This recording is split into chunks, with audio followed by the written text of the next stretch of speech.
कथा श्रवण कर रहे हैं। 2 दिन और शेष कथा है और ऐसा लगता है कि मानो अभी कल ही परसों प्रारंभ हुआ है। ऐसा इसलिए होता है, अच्छा इसका कारण भी है। कारण ये है कि कथा समापन होते होते लगभग 10:30-11 बज गए।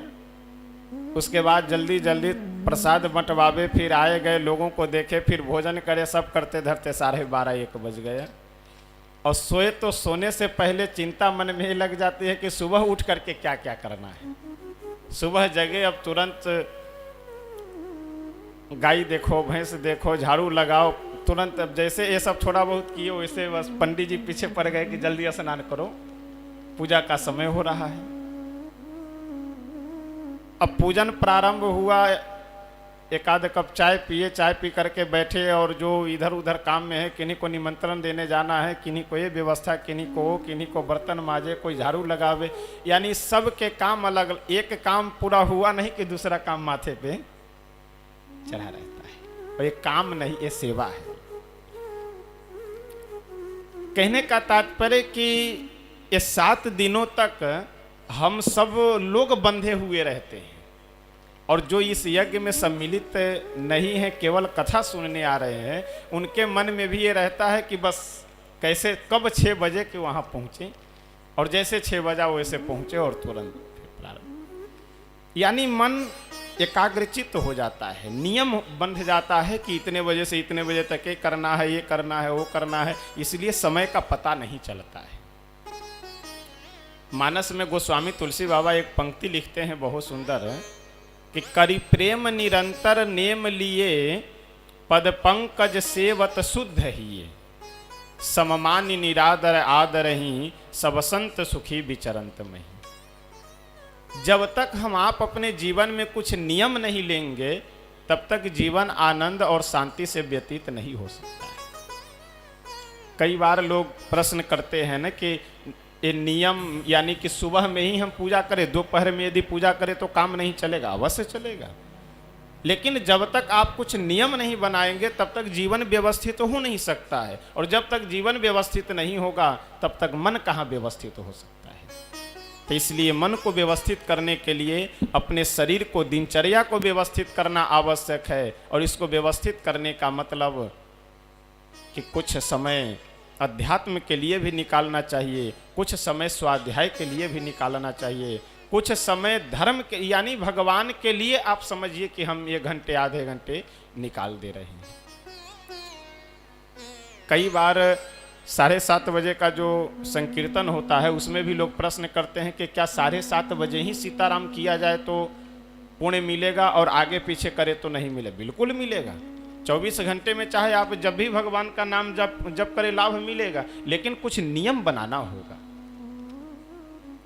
जैसे कहीं पे भी, अभी उदाहरण यही का ले लीजिए कि जैसे कथा में सब लोग व्यस्त हैं, अपने अपने गृह कार्यों को कर करके उसको थोड़ा कम कर दिए हैं और थोड़ा समय निकाल करके कथा में व्यस्त हैं, जिसका परिणाम यह है कि कैसे समय व्यतीत होता चला जा रहा है पता नहीं चल रहा है।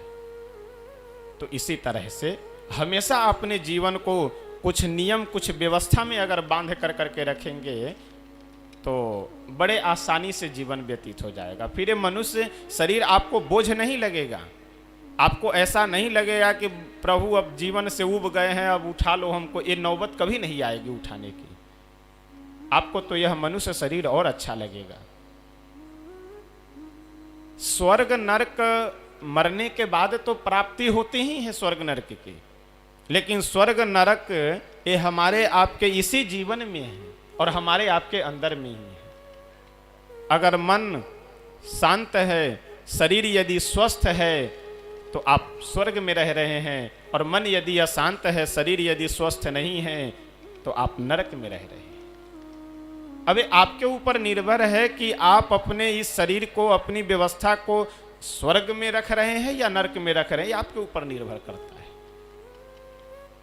हमारी दिनचर्या कैसी होनी चाहिए, हमारा विचार कैसा होना चाहिए, शरीर के ऊपर मन के विचारों का बहुत बड़ा प्रभाव पड़ता है, आपके चिंतन का बहुत बड़ा प्रभाव पड़ता है। कीटाणुओं में फतिंगों में एक फतिंगा होता है भौरा, जैसे बाग वगैरह में बगीचे में फूल वगैरह पे जो बैठा करता है, तो भौरा करता क्या, भौरे में ऐसा कहा जाता है कि वो बच्चे को जन्म भौरा नहीं देता है, भौरे के योनि में बच्चे का जन्म नहीं होता, वो किसी दूसरे कीड़े को पकड़ करके और एक दीवार पे कहीं उसे मिट्टी का वो घोंसला बनाकर उसी के अंदर रख करके और बंद कर देता है उसको, और बाहर उसके खूब मडराया करता है, खूब मडरा करके। और भौरा जब मडराता है तो आप देखते हैं बहुत तेज आवाज होती है। अब उस आवाज को सुन करके अंदर जो दूसरे कीड़े का बच्चा है वो डर के मारे सोचते सोचते सोचते वह भौरा ही बन जाता है। यानी चिंतन आपका जैसा होगा आप वैसे ही बन जाएंगे। वर्तमान में मेडिकल साइंस का भी ये कहना है कि निगेटिव और पॉजिटिव सेंस का बहुत बड़ा शरीर के ऊपर प्रभाव पड़ता है। यदि अब कई बार देखिए डॉक्टरों के पास जाइए तो जांच पड़ताल करेंगे और बोलेंगे कि आपको तो कोई बीमारी है ही नहीं है। अरे डॉक्टर साहब बहुत परेशान हैं, आप समझ नहीं रहे। डॉक्टर साहब बोले हम बिल्कुल समझ रहे हैं, आपको कोई बीमारी नहीं है, बस आप सोचते ज़्यादा हैं, सोचना कम कर दीजिए, इसकी कोई दवा नहीं है। डॉक्टर लोग बोल देते हैं कि आप सोचते हैं इसकी कोई दवा नहीं है, लेकिन उसकी दवा हम लोगों के पास में है। भगवान की कथा, गोपियां, आज अभी प्रसंग आएगा आगे। महाराज की लीला में जब भगवान अदृश्य हो जाते हैं गोपियों के बीच से, तो वहां प्रार्थना करती हुई, निवेदन करती हुई, प्रभु से क्षमा याचना करती हुई, प्रभु के चरणों में अपने आप को समर्पित करती हुई गोपियां एक बहुत सुंदर बात कहती है कि हे कन्हैया, आपको क्या लगता है कि आप छोड़ करके चले गए हैं तो हम आपके वियोग में मर जाएंगे, या ये सब कुछ नहीं होने वाला है। भले आप छोड़ करके चले गए हैं, लेकिन आपकी कथा हमारे पास में है। और आपकी कथा कैसी है? तब कथामृतम तप्त जीवनम। आपकी जो कथा है वो अमृत के समान है। किन लोगों के लिए? जिनका जीवन तपा हुआ है, दैहिक दैविक भौतिक तापों से तपे हुए जीवों के लिए आपकी कथा अमृत के समान है। इसलिए वह कथामृत जब मेरे पास है तो आप रहो या न रहो, कोई चिंता करने की बात नहीं है। यानी भगवान की कथा हमारे आपके मन की व्यथा को दूर करने के लिए सबसे बढ़िया और सरल साधन है। स्वाभाविक है, अब जहां आप बैठे हुए हैं कोई भी व्यक्ति, वहां दूसरा आदमी कोई बैठ सकता है क्या? दूसरे व्यक्ति अगर दूसरे श्रोता आएंगे या तो आपके आगे बैठेंगे, नहीं पीछे, नहीं तो दाहिने कहीं अलग बैठेंगे। जहां आप बैठे हैं वहां कोई दूसरा व्यक्ति नहीं बैठ सकता है। उसी तरह से यदि मन में हम भगवान की कथाओं को अगर बैठा करके रखेंगे तो ये संसार के कभी पड़ोसी से विवाद हो रहा है, कभी भाई से, कभी पत्नी से, कभी किसी से, कभी ये कहाँ बैठेगा? एक कान से आया दूसरे कान से चला जाएगा, क्योंकि यहाँ पहले से हम बैठाए हुए हैं। और यदि इसको खाली कर करके रखेंगे तब तो जिसकी जिसकी बातें आती जाएगी उसकी बातें बैठती चली जाएगी। और आज विडंबना यह है कि हम अपने सुख दुख का रिमोट कंट्रोल पड़ोसियों के हाथ में दे दिए हैं, दूसरों के हाथ में दे दिए हैं। कोई व्यक्ति थोड़ी सी बड़ाई कर दिया तो प्रसन्न हो गए, कोई व्यक्ति थोड़ी सी निंदा क्या कर दिया तुरंत मुंह लटकाए घूमने लगे। यानी हमारे सुख दुख का रिमोट कंट्रोल मेरे ही हाथ में रहना चाहिए, तो आप कभी डिप्रेशन के शिकार नहीं होंगे, आप कभी चिंता के शिकार नहीं होंगे। लेकिन हम लोग की समस्या ये है कि हम अपने सुख दुख का रिमोट कंट्रोल किसी दूसरे के हाथ में दे दिए हैं, और मुख्य रूप से पड़ोसी के हाथ में। एक सज्जन एक बार तपस्या किए शंकर भगवान की, भोले बाबा दर्शन देने के लिए आ गए। बोले कि बच्चा वर मांगो। वह बोला कि प्रभु हमारे परिवार में बहुत समस्या रहती है, बहुत गरीबी है, तो कुछ ऐसा आशीर्वाद दीजिए कि जीवन और परिवार सब सुखी संपन्न हो जाए। भोले बाबा मनुष्य की कमजोरी समझते थे, अपनी झोली से एक शंख निकाले और उसे देते हुए बोले कि बच्चा ये लो शंख, जब जब तुम्हारी कोई वस्तु पाने की इच्छा हो इस शंख को बजा देना, वह वस्तु तुम्हें प्राप्त हो जाएगी।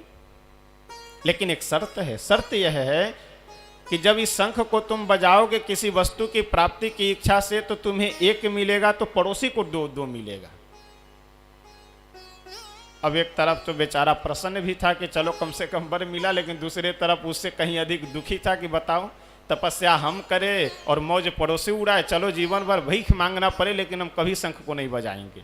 घर में लेकर के आया, शंख फेंक दिया कोने में। समय जब व्यतीत हुआ, कुछ संजोग से उसकी धर्मपत्नी को यह बात पता चल गई कि वो शंख लेकर के एक आए हैं, शंख को बजाने से जो हम इच्छा करेंगे वही इच्छा हमारी पूरी हो जाएगी। एक दिन ये सज्जन कहीं बाहर किसी काम से घूमने गए, उनकी पत्नी शंख उठाई और भोले बाबा की प्रार्थना कर करके, भोले बाबा की स्तुति करके बोली कि हे बाबा, घर में बहुत गरीबी है, तो कम से कम 10,000 स्वर्ण मुद्राएं हमारे घर में प्राप्त हो जाए। अब इनको तो 10,000 स्वर्ण मुद्राएं मिली, लेकिन पड़ोसी को 20,000। हमारा एक महल बन जाए तो इनका तो एक महल तैयार, दूसरे पड़ोसियों का डबल महल।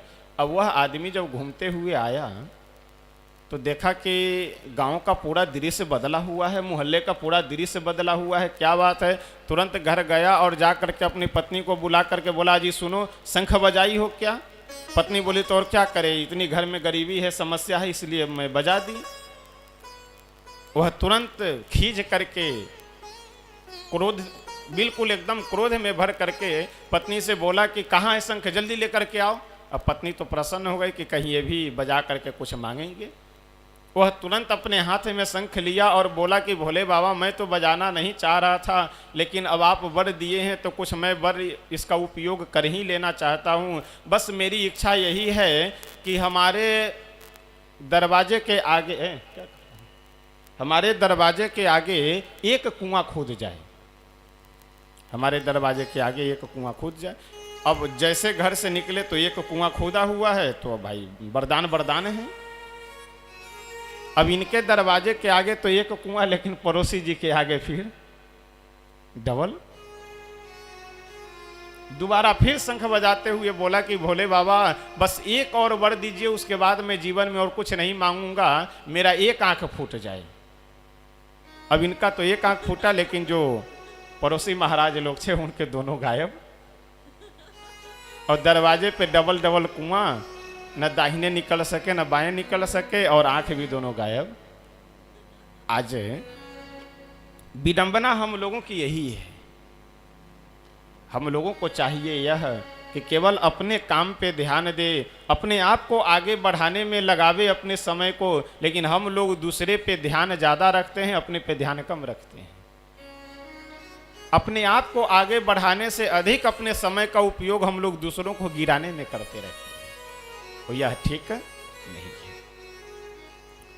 तो हमारा आपका यह जीवन, अगर आप चाहें तो इसे नरक बना सकते हैं और इसे चाहे तो स्वर्ग बना सकते हैं, दोनों का प्रतीक है। यदि परिवार में देखिए, परिवार की व्यवस्था बिगड़ने के पीछे कई कारण है, वैसे 2-3 कारण मुख्य है।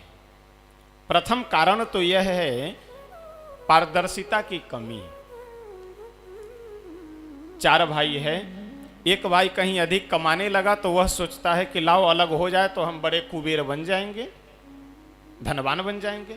लेकिन पता चला कि जैसे अलग होते हैं और भिखारी बन जाता है व्यक्ति, भले कितना भी कमा रहा हो। कोई इधर दबा करके रख लिया, कोई उधर दबा करके रख लिया, कोई कुछ अपने मन में बात रखे मुंह फुलाए घूम रहा है, कोई कुछ अपने मन में बात रख करके मुंह बनाए घूम रहा है। ये जो पारदर्शिता की कमी है, ये परिवार टूटने में एक मुख्य कारण होता है। दूसरे, सामंजस्य की कमी।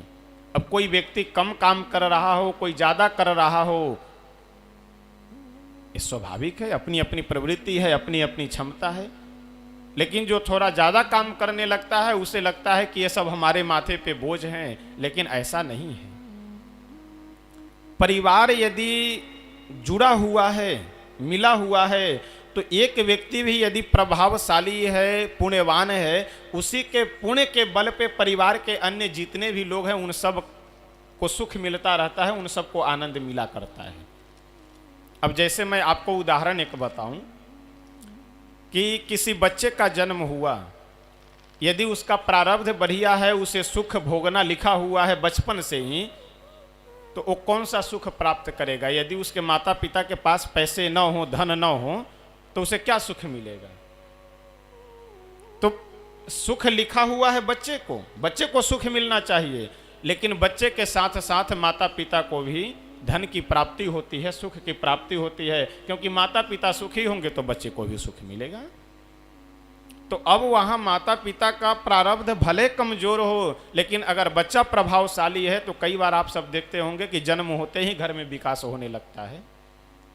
बेटे का विवाह हुआ, बहू घर में आई, और जिस दिन से आई उसी दिन से घर का विकास होने लगता है। क्यों? क्योंकि उसको सुख लिखा हुआ है। तो जैसे परिवार वालों को अगर सुख नहीं मिलेगा तो उसे कैसे सुख मिलेगा?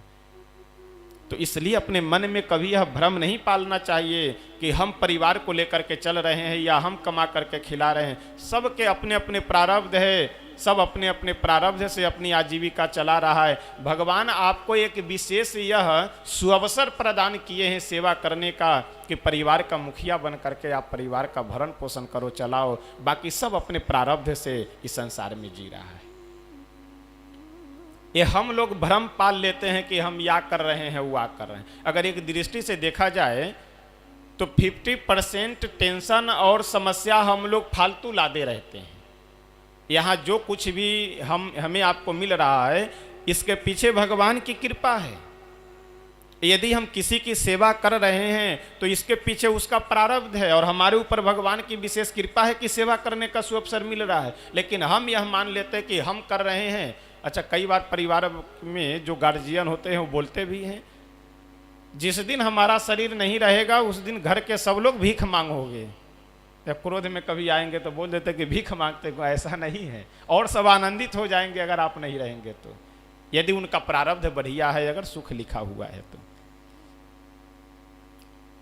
हमारे आपके जीवन में या किसी के भी जीवन में जो कुछ मिल रहा है, यह सब भगवान की कृपा है और अगले व्यक्ति का प्रारब्ध है। लेकिन हम लोग झूठे भ्रम में बैठे रहते हैं कि हम या कर रहे हैं, हम वह कर रहे हैं। एक आदमी ट्रेन में बैठा हुआ था, ट्रेन में यात्रा कर रहा था सीट पे बैठकर, और अपनी गठरी, सामान, भोजन, ये सब जो जिसमें बांधे हुआ था, वो गठरी कम से कम 15-20 किलो का अपने खोपड़ी पे लादे बैठा रहा। जो है आसपास में जो यात्री बैठे हुए थे वो बोले कि बहुत महामूर्ख लग रहे हो। अरे जब ट्रेन में बैठे हुए हो तो गठरी को अपने माथे पे क्यों रखे हो? या तो सीट के नीचे रख दो, नहीं तो ऊपर रख दो। वह जो आदमी गठरी अपने माथे पे रखे हुए था, वह उन यात्रियों से बोला कि वाह, इतना भी नहीं समझते, सारा वजन, सारा बोझ ट्रेन के ऊपर ही रख दोगे, कुछ वजन तो अपने ऊपर रखे रहो। स्वयं भी ट्रेन के ऊपर बैठे हो और सामान भी ट्रेन के ऊपर ला दो। ये बुद्धिमानी है। ऐसे ऐसे बुद्धिमान हैं हम लोग। क्या वह आदमी जो अपने खोपड़ी पे बोझ लादे हुआ है, वह बोझ ट्रेन के ऊपर नहीं है क्या? उसका वजन ट्रेन के ऊपर नहीं है, उसका भी वजन ट्रेन के ऊपर ही है, लेकिन बीच में अपने आप को माध्यम बना करके झूठे खोपड़ी का दर्द पैदा किए हुए हैं। वही स्थिति हम लोगों की भी है। यहां तो सब भगवान की कृपा से हमें प्राप्त है, लेकिन हम लोग यह मान लेते हैं कि हम ऐसा कर रहे हैं, हम वैसा कर रहे हैं, हम या कर रहे हैं, वह कर रहे हैं, हम नहीं रहेंगे तो कुछ नहीं होगा। ऐसी बात नहीं है। कल के प्रसंग में हम सब श्रवण कर रहे थे, भगवान श्री नंद नंदन यशोदानंद वर्धन श्री कृष्ण चंद्र इस धराधाम पे आकर के अवतार लेते हैं। एक बहुत सुंदर श्लोक है कि मर्त्यावतारस्त्विह मर्त्य शिक्षणम रक्षोवधाय नतु केवलम विभो कुतो अन्यथा स्याद्रमतः स्वयात्मनः सीता कृतानि व्यसनानि स्वरस्य। भगवान का जो यहाँ मनुष्य अवतार होता है, वह अवतार हम आप मनुष्यों को शिक्षा देने के लिए ही होता है। अन्यथा रावण को मारने के लिए या कंस आदि राक्षसों को मारने के लिए भगवान को इस पृथ्वी पे आने की कोई जरूरत नहीं है, कोई आवश्यकता नहीं। जब अपने वैकुंठ लोक में बैठ करके ही वह इस सृष्टि का निर्माण कर सकते हैं, तो क्या वहां बैठ करके रावण आदि राक्षसों का वध नहीं कर सकते? वह अवश्य कर सकते हैं। लेकिन फिर भी इस धराधाम पे आते हैं। क्यों आते हैं? हम आप मनुष्यों को शिक्षा देने के लिए। हमारा कर्तव्य क्या है, हमारा धर्म क्या है, हमें कैसे जीना चाहिए, क्या करना चाहिए और क्या नहीं करना चाहिए, इन सब का ज्ञान कहाँ से मिलेगा?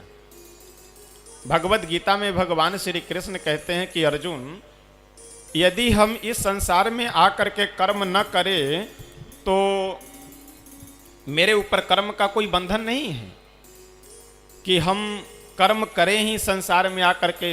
यदि मैं कर्म न करूं तो मेरे ऊपर कर्म का कोई बंधन नहीं है, लेकिन फिर भी मैं कर्म करता हूं। क्यों? क्योंकि मनुष्य हमारे किए हुए कर्मों का आचरण करेंगे, यह सोच करके, यह विचार कर करके। यदि हम न वर्तेयम जातु कर्मण्य तंद्रितः मम वर्तमानु वर्तन्ते मनुष्याः पार्थ सर्वशः। यदि हम कर्म न करें तो हमारे ऊपर कर्म का कोई बंधन नहीं है, लेकिन फिर भी मैं कर्म करता हूं। क्यों? क्योंकि मम वर्तमान वर्तन्ते, मम वर्तमान, मैं जो करता हूं, अनुवर्तन्ते, कौन? मनुष्याः, संसार के मनुष्य उसका अनुवर्तन करते हैं। और देखिए, भगवान श्री राघवेंद्र सरकार के जो चरित्र हैं वह चरित्र पूर्ण रूप से अनुकरणीय है, और भगवान श्री कृष्ण के चरित्र के कुछ भाग तो अनुकरणीय है, कुछ भाग अनुकरणीय नहीं है, केवल श्रवणीय है। अब वो ग्वाल वालों के, ब्रजवासियों के घर से माखन लेकर के भागते थे, माखन चोरी कर करके भागते थे, तो उनकी भागवत बन गई। और आप किसी मिठाई वाले के, हलवाई के दुकान से 2-4 लड्डू लेकर के भागिए तो क्या कहेगा? भागमत। तो यह लीला, यह प्रसंग केवल श्रवणीय है, अनुकरणीय नहीं है। और भगवान श्री राघवेंद्र सरकार को मर्यादा पुरुष कहा जाता है। क्यों? क्योंकि उनके सारे चरित्र अनुकरणीय है। तो भगवान इस धराधाम पे केवल आते हैं हम आप मनुष्यों को शिक्षा देने के लिए। कल बड़े ही आनंद और हर्षोल्लास के साथ हम सब श्री नंद नंदन का जन्मोत्सव मनाए थे, जन्मोत्सव का दर्शन लाभ और लड्डू गोपाल को माध्यम बना करके झांकी का भी अवलोकन किए थे। भगवान की जितनी भी लीलाएं हैं वह सब दिव्य और नित्य लीलाएं होती है। उसे कभी भी किसी समय कोई भी महोत्सव मनाया जा सकता है, किन्हीं भी लीलाओं का श्रवण और दर्शन लाभ प्राप्त कर सकते हैं, क्योंकि ये सब नित्य सिद्ध लीला है भगवान की। श्रीमद् भागवतकार बहुत सुंदर वर्णन करते हुए कहते हैं कि कंस के आतंक से जब भगवान अवतार कब लेते हैं? कंस के आतंक से जब पृथ्वी मैया समस्त देवताओं को साथ में लेकर के प्रभु से प्रार्थना करती है कि प्रभु हमारे ऊपर बहुत बोझ बढ़ गया है, अब इसे आप दूर कीजिए। भगवान आश्वासन देते हैं कि चिंता मत कीजिए, बहुत जल्दी हम वसुदेव और देवकी जी के माध्यम से उनके पुत्र के रूप में हम अवतार लेकर के आपके भार को हरण करेंगे। परीक्षित श्री सुखदेव जी से बोले कि गुरुदेव आप तो बड़े हैं संक्षिप्त प्रसंगों में ही पूरे यदुवंश का प्रसंग सुना दिए। अच्छा, इससे पहले नवम स्कंध में ही सुखदेव भगवान बस कुछ ही श्लोक में भगवान श्री कृष्ण का पूरा प्रसंग सुना देते हैं। परीक्षित जी बोले कि नहीं नहीं गुरुदेव, मैं विस्तार से अपने आराध्य श्री कन्हैया का प्रसंग, उनका चरित्र श्रवण करना चाहता हूँ, इसलिए आप विस्तार से श्रवण कराइए। कथितो वंश विस्तारः भवता सोम सूर्ययोः। आपने सूर्य वंश और सोम यानी चंद्र वंश दोनों के वंश का बड़ा ही बृहद विवेचन किया है। अब मैं अपने आराध्य के प्रसंग को सुनना चाहता हूँ, आप विस्तार से हमें सुनाइए। सुखदेव भगवान आनंद में भर करके भगवान श्री कन्हैया की कथा सुनाना प्रारंभ करते हैं। सर्वप्रथम गर्भ स्तुति वर्णन करते हैं। देखिए, भगवान से जो भी वस्तु जुड़ जाए वह सत्य है, और भगवान से जो विमुख हो जाए वही असत्य है। ज्ञान और भक्ति इन दोनों में यही अंतर है। ज्ञान का मतलब यह है कि नेत्र बंद कर करके ज्योति का ध्यान लगाओ। भक्ति का मतलब यह है कि नहीं नहीं, आंख बढ़िया सुंदर रूप देखना चाहता है तो इसे भगवान का दर्शन कराओ।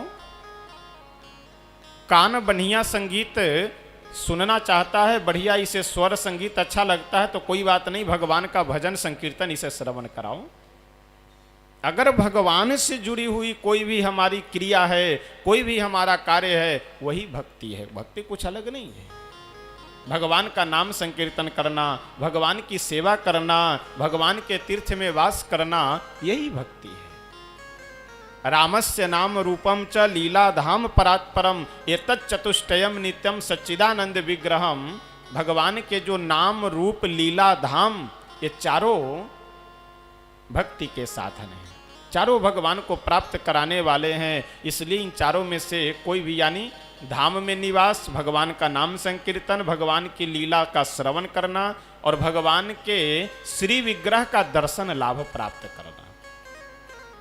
इसलिए हमारे आपके घर के निवास स्थान के आसपास जो भी मंदिर हो, उस मंदिर में जाकर के एक बार दर्शन अवश्य प्रतिदिन करना चाहिए। रामस्य नाम रूपम च लीला धाम परात्परम एतत् चतुष्टयम नित्यम सच्चिदानंद विग्रहम। ये भगवान के प्राप्त करने के चार मुख्य साधन हैं। सुखदेव भगवान बोले कि संसार में सभी ऋषि मुनि देवता जन कहते हैं कि भैया ऐसा भगवान का भजन करो कि इस गर्भ में ना आना पड़े। गर्भ बड़ा ही बेकार है। गर्भ में आना यानी जन्म लेना, मरना। एक बार गर्भ रोता हुआ गया भगवान के पास, बोला कि प्रभु जब हम इतने खराब हैं तो फिर हमको बनाए क्यों? सभी जिसे देखो वही यही कहते हैं कि गर्भ बहुत बेकार है, ऐसा भजन करो, ऐसी भक्ति करो कि इस गर्भ में ना आना पड़े, इतने हम बेकार हैं। भगवान बोले कि चिंता मत करो, अभी हम भी जन्म लेने वाले हैं तुम्हारा माध्यम लेकर के, तुम्हारा आश्रय लेकर। तो जब हम तुमसे जुड़ जाएंगे और तुम हमसे जुड़ जाओगे तो ये जो लोग कह रहे हैं कि गर्भ में ना आना पड़े, वही सब आकर के तुम्हारी स्तुति करेंगे। और वैसा ही हुआ। ये सभी देवता, ऋषि, महर्षि, ध्यानी, ज्ञानी, वैरागी जन जा करके और गर्भ की स्तुति करते हैं, जिसे गर्भ स्तुति के नाम से भागवत जी में प्रसंग वर्णन आता है। सभी देवता प्रभु से बोले कि प्रभु सत्यव्रतम सत्य परम त्रिसत्यम सत्यस्य योनिम निहितम च सत्ये सत्यस्य सत्यमृत सत्य नेत्रम सत्यात्मकम त्वाम शरणम प्रपन्नाः। हे प्रभु, आपकी जितनी भी लीलाएं हैं ना, वह सब सत्य है। और हम लोगों का जो ये शरीर है, ये सब असत्य है, यानी नश्वर है। प्रथम दिन कथा में हमने निवेदन किया था कि सत्य किसे कहते हैं? जो आदि अंत से रहित हो वही सत्य है, और जो आदि अंत से युक्त हो वो असत्य है। तो हमारे आपके शरीर की आदि भी थी, यानी जब जन्म नहीं लिए थे तो कहाँ शरीर था हमारा, और जब शरीर समाप्त हो जाएगा तो अंत भी हो जाएगा, यानी आदि अंत दोनों से युक्त है। इसलिए हमारा आपका जो शरीर है क्या है? असत्य है। और भगवान का शरीर ये असत्य नहीं, सत्य है। जितने भी अंग प्रत्यंग है, सारे अंग प्रत्यंग चेतन हैं। एक बहुत सुंदर ग्रंथ है अद्भुत रामायण। अद्भुत रामायण में प्रसंग आता है कि जब श्री राम रावण युद्ध हो रहा था तो उस समय भगवान जब धनुष लेकर के उस पे बाण चढ़ाते थे रावण पे प्रहार करने के लिए, तो बाएं हाथ से धनुष पकड़े और बाएं हाथ आगे है और दाहिने हाथ से तीर निकाल करके और धनुष पे जब चढ़ाते थे तो बायां हाथ दाहिने हाथ से कह रहा है कि मूर्ख कहीं का, दान मान सम्मान में सदा रहत अगुआन। यानी जब दान लेना हो, सम्मान प्राप्त करना हो, आशीर्वाद देना हो तो आगे रहते हो कि हम बड़े शुद्ध और पवित्र हैं, और यहाँ युद्ध में जब आगे बढ़ना है तो पीछे भाग रहे हो। यानी जब धनुष पे बाण चढ़ा करके पीछे खींचेंगे तो ये दाहिना हाथ पीछे की ओर ही तो आता है ना। तो वही बायां हाथ दाहिने हाथ से कह रहा है कि मूर्ख कहीं का, दान मान सम्मान में सदा रहत अगुआन, अब क्यों पाछे जात हो देख दशानन बान। अब डर के कारण पीछे दबे जा रहे हो, डरपोक कहीं का। दाहिना हाथ बोला कि तुम मूर्ख हो, तुम्हें ज्ञान नहीं है। हम जा रहे हैं कान से पूछने के लिए, प्रभु के कान से पूछने के लिए कि रावण के 10 सिर एक ही साथ काटने हैं या केवल एक सिर काटने हैं या बारी बारी से काटने हैं, कैसे उसके सिरों को काटना है, ये पूछने के लिए मैं जा रहा हूं। ये अद्भुत रामायण का प्रसंग है। यानी भगवान के जितने भी अंग प्रत्यंग हैं वे सभी चेतन हैं, वे सभी सत्य हैं, और हमारे आपके जो भी वस्तु हैं या जो भी शरीर के अंग प्रत्यंग है ये सब असत्य है। सभी देवता कहते हैं कि प्रभु आप तो बिल्कुल सत्य हैं, इसलिए सत्यात्मकम, सत्य एव आत्मा अस्ति यस्य स सत्यात्मकः, यानी आपकी आत्मा यानी यह शरीर पूर्ण रूप से सत्य है। ऐसे सत्यात्मक प्रभु आपको मेरा बारंबार प्रणाम है। इस तरह से गर्भस्तुति के बाद भगवान अब प्रकट होने वाले हैं। तो जब प्रकट होने वाले थे प्रभु तो कैसा समय आ गया। श्री सुखदेव भगवान वर्णन करते हुए बहुत सुंदर कहते हैं कि अथ सर्वगुणोपेतः कालः परम शोभनः। ये सब प्रसंग मैं आज इसलिए वर्णन कर रहा हूं कि कल नहीं हो पाया था, समय अधिक होने के कारण। वैसे 11 बज गया था, लगभग 10:48-50 हो गया था इस कथा तक पहुंचते पहुंचते। तो इसलिए हमने कल 5 से 10 मिनट में जन्मोत्सव मना करके विराम कर दिया था और कल ही निवेदन किया था कि विशेष प्रसंग हम लोग चर्चा कल करेंगे। भागवतकार श्री सुखदेव जी महाराज बहुत सुंदर परीक्षित को सुनाते हुए कहते हैं कि परीक्षित अथ सर्वगुणोपेतः कालः परम शोभनः। बहुत ही सुंदर काल उपस्थित हो गया। सर्वगुणोपेतः यानी 3 तरह की वायु चलने लगी। कैसी वायु? सुगंधित, शीतल और मंद। देखिए बहुत तेज यदि वायु चले, हवा चले तो उसमें भी आनंद नहीं आता है। कहीं इधर कपड़े उड़ रहे हैं, कहीं उधर धूल उड़ने लगा। यदि हल्की हल्की हवा हो तो बढ़िया आनंददायी होती है। बहुत गर्मी अथवा बहुत ठंडी हवा हो वह भी हवा अच्छी नहीं लगती। एकदम शीतल शीतल हल्की हवा चल रही है। समय कौन सा है? भाद्रपद का महीना है, अष्टमी तिथि है, रोहिणी नक्षत्र है और अर्धरात्रि की वेला है। हमारे राम जी दिन में आते हैं और कन्हैया जी रात्रि में आते हैं। यानी पहले से ही सावधान कर देना चाह रहे हैं कि देखो हमारे आने का समय क्या है, इसलिए सब लोग सावधान रहो। कोई भक्त किसी संत से पूछा कि महाराज राम जी हमारे दिन में आए और श्री कृष्ण जी रात्रि में आए, क्या कारण है? महात्मा जी व्यंग्यात्मक शब्दों में उत्तर देते हुए बोले कि चोर कहीं दिन में थोड़ा ही आता है, वो तो रात्रि में ही आएगा। तो आगे चल करके इनका काम टेढ़ा, खड़े भी रहना है तो टेढ़े हो करके, यानी पहले से यह सूचना कर दे रहे हैं कि देखो हम कब आ रहे हैं, इसलिए सब लोग सावधान रहना। अथ सर्वगुणोपेतः। पूजा में आचार्य लोग हमारे बहुत सुंदर एक श्लोक बोलते हैं। तदेव लग्नम सुदिनम तदेव ताराबलम चंद्रबलम तदेव विद्याबलम दैवबलम तदेव लक्ष्मीपते तेंघ्रियुगमस्मरामि। यानी तदेव लग्नम, वही सुंदर लग्न है, वही सुंदर दिन है, वही सुंदर ताराबल है, वही चंद्रबल है। यानी सारे ग्रह नक्षत्र उस समय अनुकूल हो जाते हैं। किस समय? जिस समय लक्ष्मी पतेर तेंघ्रियुगमस्मरामि, जिस समय लक्ष्मीपति भगवान नारायण का, सीतापति भगवान श्री राम जी का, राधापति भगवान श्री कन्हैया का स्मरण किया जाता है, उस समय ये सारी व्यवस्थाएं अपने आप सुव्यवस्थित हो जाती हैं। अब आप विचार कीजिए कि जिस समय उनका नाम लिया जा रहा है उस समय वह सारे ग्रह नक्षत्र बढ़िया और सुव्यवस्थित हो जाते हैं। जिस समय वो नाम वाले स्वयं ही ब्रह्म और भगवान आने वाले हों तो ये ग्रह नक्षत्र अनुकूल नहीं होंगे। अथ सर्वगुणोपेतः कालः परम शोभनः। सुंदर काल उपस्थित हो गया और चारों तरफ आनंद का माहौल है और भगवान कन्हैया जब प्रकट होने वाले थे तो नद्यः प्रसन्न सलीला, नदियां क्या है, प्रसन्न हो गई है, बढ़िया कलकल छलछल करती हुई धारा बह रही है। और जितने भी तालाब सरोवर झरने आदि हैं वे सभी प्रसन्न हो करके, और जितने भी वृक्ष हैं, जिन वृक्षों में फल नहीं लगना चाहिए उन वृक्षों में भी फल लग गए हुए हैं। यानी चारों तरफ बिल्कुल प्रकृति भगवान की सेवा में उपस्थित है। और यह सुंदर सुअवसर देख करके श्री वसुदेव जी भी बड़े आनंदित हैं। देवकी जी का भी मन बहुत प्रसन्न है, और देवकी जी के सामने भगवान चतुर्भुज रूप में प्रकट होते हैं।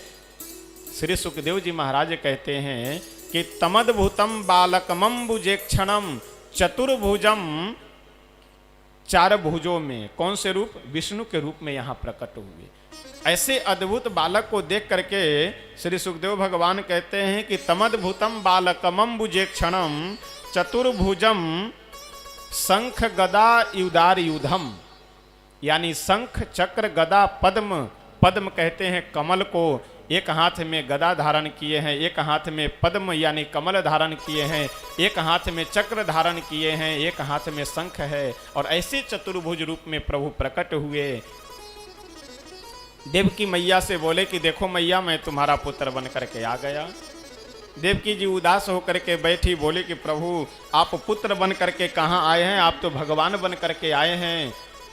प्रभु बोले कि क्या बात कर रही हो, अगर भगवान बन करके आना होता तो हम यहाँ क्यों आते, पुत्र बन करके आए हैं, इसलिए प्रसन्न हो जाओ। देवकी मैया बोली कि प्रभु हम प्रसन्न तो तब होंगे कि जब आप छोटे से बालक बन जाए, पुत्र के समान बन जाए, तब मेरे मन को प्रसन्नता होगी। और अपने भक्तों के लिए भगवान क्या क्या नहीं करते हैं। छोटे से बालक बन करके रोना आरंभ कर दिए और वसुदेव जी से बोले कि हे मेरे पिताजी, हे वसुदेव जी, आप मुझे उठा करके ले चलिए और नंद गांव में पहुंचा दीजिए, ब्रिजमंडल में पहुंचा दीजिए, और वहां पे नंद बाबा के घर में एक कन्या का जन्म हुआ है, उसे लेकर के आप चले आइए। वसुदेव जी लेकर के गए, प्रभु को वहां पहुंचा दिए, और वहां से उस कन्या को, जो भगवान की साक्षात माया है, उसे ले करके चले आते हैं मथुरा में। प्रातः काल की वेला में जब कंस को यह सूचना मिली कि 8वें नंबर में पुत्र नहीं पुत्री का जन्म हुआ है, ठठाके मार करके हंसा और बोला कि बस अब हम अजर अमर हो गए। देखिए, मनुष्य इतने गलत फहमी में रहता है, इसीलिए मनुष्यों को कई जगहों पे गधा कहा जाता है।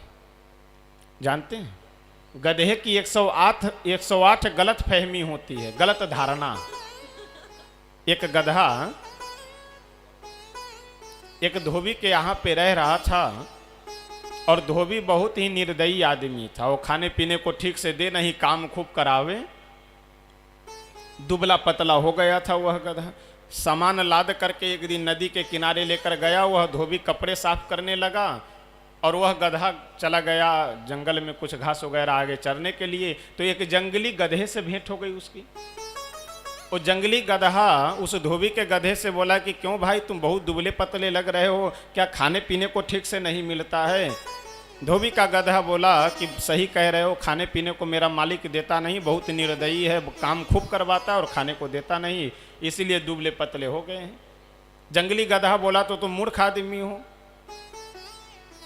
जब खाने को नहीं देता है तो तुम भी जंगल में चले आओ, देखो हम कितने मोटे तगड़े हैं, बढ़िया यहाँ खाने को मिलता है, काम कुछ नहीं करना है। धोबी का गधा बोला कि चले तो आवे हम जंगल में, लेकिन एक आशा में बैठे हुए हैं अपने मालिक के यहाँ, क्योंकि मेरे जो मालिक है वह जब कभी कभी अपनी बेटी पे नाराज होते हैं तो गुस्से में आकर के कहते हैं कि सुधर जा, नहीं तो किसी दिन तेरा विवाह मैं किसी गधे के साथ में करवा दूंगा। ये गधा बोला कि कहीं मेरे मालिक का किसी दिन क्रोध ज्यादा बढ़ गया तो हो सकता है हमारा नंबर आ जाए। ये संभव है क्या? ये संभव नहीं है, लेकिन फिर भी वह आशा लगा करके बैठा हुआ है।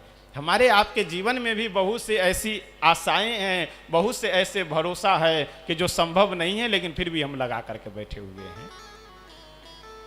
इसी को कहते हैं गलत धारणा, गलत फहमी।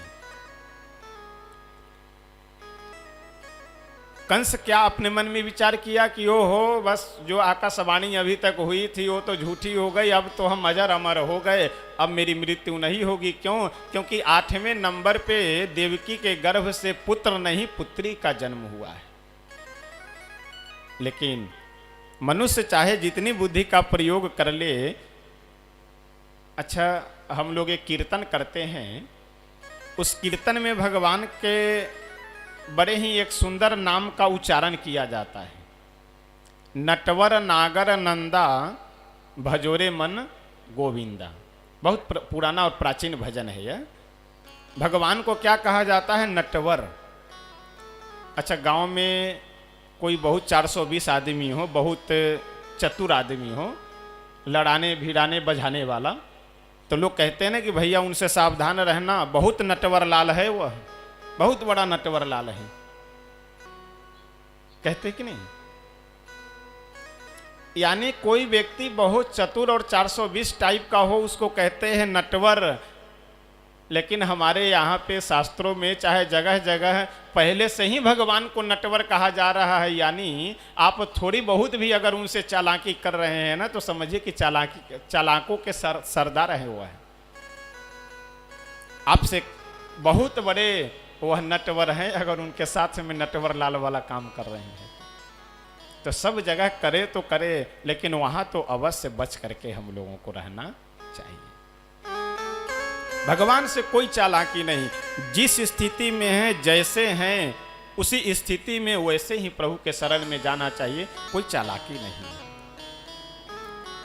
कंस गया और जा करके जो भगवान की साक्षात योग माया है उसे अपने हाथ में लिया और उठा करके जैसे मारना चाहा, वैसे ही वह योग माया आकाश मंडल को चली गई और आकाशवाणी करती हुई बोली कि अरे मूर्ख कहीं का, तुम मुझे क्या मारोगे? तुम्हें मारने वाले तो इस पृथ्वी पे आ चुके हैं, इसलिए अब आज से उल्टी गिनती गिनना प्रारंभ कर दो, क्योंकि तुम्हारा अब समय समाप्त है। इधर नंद गांव में जैसे ब्रजवासियों को यह सूचना मिली कि नंद बाबा के घर में अभी तक एक भी पुत्र नहीं थे और आज अचानक एक नहीं दो पुत्र, रोहिणी जी के गर्भ से भी एक लाला का जन्म हुआ है, यशोदा जी के भी गर्भ से एक पुत्र का जन्म हुआ है। अब तो नंद जी महाराज इतने आनंदित हुए कि भागवतकार लिखते हुए बहुत सुंदर कहते हैं कि नंदस त्वात्मज उत्पन्ने जाता हलादो महामनः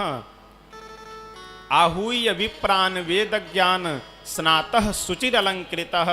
नंद जी महाराज सबसे पहले गए और जा करके सभी ब्राह्मणों को बुलाने के लिए, सभी संत महात्माओं को बुलाने के लिए, सभी ब्रजवासियों को बुलाने के लिए लोगों को भेज करके और सर्वप्रथम आए तो स्नातः, स्नान किए। यहाँ स्नान से तात्पर्य यह है कि बच्चे के जन्म होने के बाद सूतक जब लगता है तो शरीर की अपवित्रता हो जाती है, तो इसलिए सर्वप्रथम पिता को स्नान करना आवश्यक है। वैसे तो सूतक की अपवित्रता, सूतक का प्रभाव 6 दिनों तक होता है, लेकिन जैसे आपको सूचना मिले कि पुत्र का जन्म हुआ है तो तुरंत स्नान करना चाहिए। और दूसरा भाव यह है कि अब नंद बाबा उत्सव मनाने जा रहे हैं, तो उत्सव मनाने से पहले क्या कर रहे हैं? स्नात। अच्छा, स्नान करना भी इतना आसान नहीं है। ऐसे ऐसे मलिच्छ देखते हैं महाराज कि मई जून के महीने में हफ्तों नहीं नहाते, पता नहीं उनको गंध लगता है कि नहीं लगता है। और ठंडी के समय में तो एक बार स्नान दिसंबर से पहले, यानी 1 दिसंबर को, उसके बाद दूसरा स्नान मकर संक्रांति को, और तीसरा स्नान सीधे 20-21 यानी उधर वसंत पंचमी के आसपास में हुआ। 3 ही स्नान में पूरी ठंडी पार। जून जुलाई के महीने में लोग 10-10 दिन तक नहीं नहा, तो नहाना भी इतना आसान नहीं है। भागवतकार कहते हैं कि नंद बाबा सर्वप्रथम स्नातः शुचि ही, स्नान कर करके पवित्र हो गए और अलंकृत बढ़िया कुर्ता और धोती सब पहने और पाग पहन करके, जो भी उस समय के ब्रज की वेश परंपरा रही हो उस परंपरा के अनुसार वस्त्र अलंकार आदि धारण किए और धारण कर करके महल से बाहर निकले। तब तक सभी ब्रजवासी भी बढ़िया सज धज करके स्नान कर करके पहुंच गए हैं, क्योंकि सबको चूल्हा निवारण निमंत्रण मिला हुआ है। तो किसी को घर में भोजन पानी बनाना नहीं, सबको यहीं खाना, यहीं रहना, यहीं बजाना, यहीं गाना। बड़ा अद्भुत और बहुत ही आनंददायी महोत्सव मनाया गया चारों तरफ। अब आज भी कथा अधिक है, इसलिए अब आज बधाई वगैरह नहीं मनाएंगे, कल ही गा लिए थे, कल ही बजा लिए हुए थे। बस आइए जो है सोहर कल नहीं गाया गया था, तो एक दो पंक्ति सोहर गा करके तब फिर आगे बढ़ेंगे। यह सारा प्रसंग आज सुनाने का बस मेन उद्देश्य और मूल कारण यही है कि कल हम लोग यह सब श्रवण नहीं किए थे, संक्षिप्त रूप से ही जन्मोत्सव श्रवण कर लिए थे। चारों तरफ सभी बधाई गा रहे हैं और बिना सोहर के बधाई उत्सव ये पूरा हो जाए कैसे संभव है। सभी ब्रजवासी तो बधाई गा रहे हैं, आनंद मंगल मना रहे हैं, और जो भी महिलाएं हैं ब्रजवासिनी हैं वो बधाई के साथ साथ सब सोहर भी गा रही है।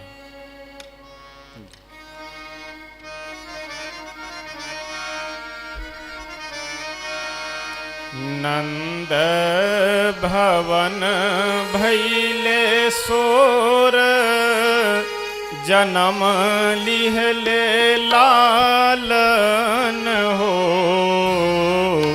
नंद भवन भैले सोर, जन्म लिहले लालन। नंद भवन भैले सोर, जन्म लिहले लालन हो। नंद भवन भैले सोर, जन्म लिहले लालन हो। ललना हो सुनत जुटेले नर नारी, उछाह घर आनंद हो। ललना सुनत जुटेले नर नारी, उछाह घर आनंद हो।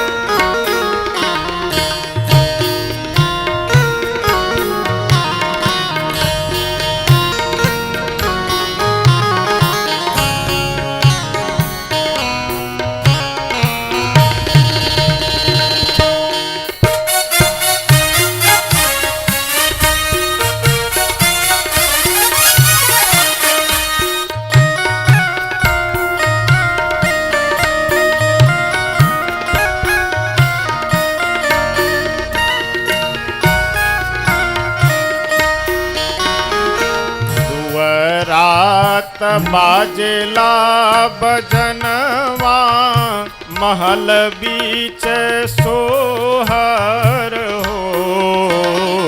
दुअरात बाजेला बजनवा, महल बीच सोहर हो। दुअरात बाजेला बजनवा, महल बीच सोहर हो।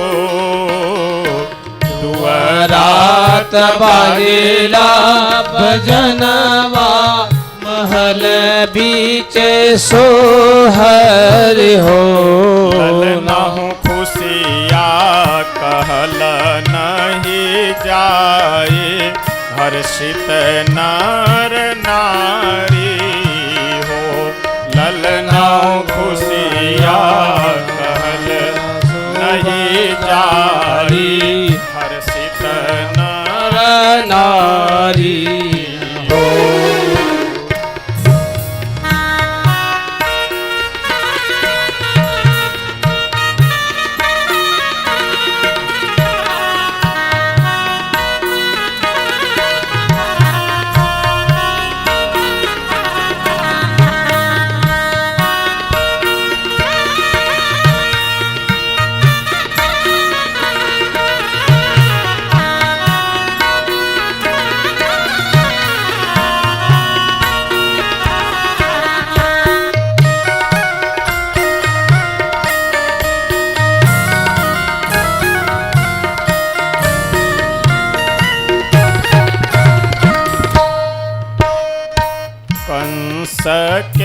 करी है संहार, उद्धार माता पिता के हो।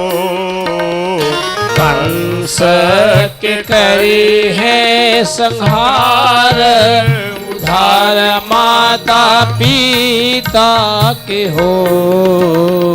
कंस के करे हैं संहार, उद्धार माता पिता के हो। कंस की करी है संहार, उद्धार माता पिता के हो। ललनाउ लिहलन जन्म भगवान, ई भार उतारन हो।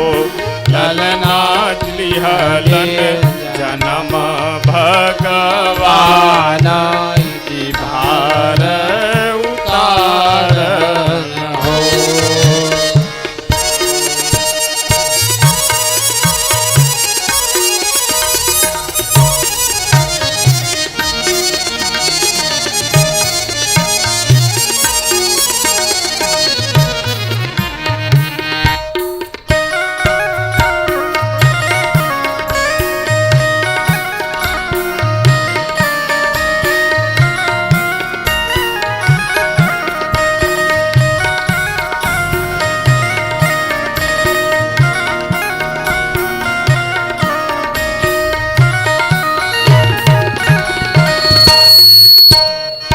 नंद भवन भैले सोर, जन्म लिहले लालन हो।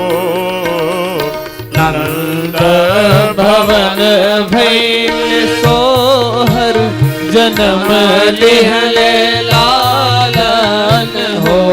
ललनाओ सुनत जुटेले नर नारी, पूछाह घर आनंद हो। ललना सुनत जुटेले नर नारी, पूछाह घर आंगन रे। श्री नंद के लाला की जय। बड़े ही आनंद और हर्ष में भर करके सभी ब्रजवासी नंद के लाला का जन्मोत्सव मनाए। कई दिनों तक यह जन्मोत्सव चलता रहा। समय जब कुछ व्यतीत हुआ तो नंद बाबा कुछ ब्रजवासियों को यहाँ की व्यवस्था सौंप करके कि तुम यहाँ देख रेख करो, क्योंकि नंद बाबा ब्रजवासियों के सरदार भी हैं, प्रधान भी हैं। कंस को कर दिए हुए बहुत दिन हो गए हुआ है, और कंस को कर देने का जो समय है वह समय व्यतीत हो चुका है, तो चल करके उसे कर देना चाहिए। यह सोच करके नंद बाबा सभी ब्रजवासियों को साथ में लिए कुछ को छोड़ करके और चल पड़े मथुरा। गए सर्वप्रथम कंस को तो कर दिए, और उसके बाद कारागार में गए अपने परम मित्र श्री वसुदेव जी से मिलने के लिए। अच्छा, वसुदेव जी के पास जब नंद बाबा गए तो वसुदेव जी पहले से ही अपने लाला कन्हैया के कुंडली बना करके रखे हुए हैं। वसुदेव जी ज्योतिष के बहुत बड़े प्रकांड विद्वान हैं।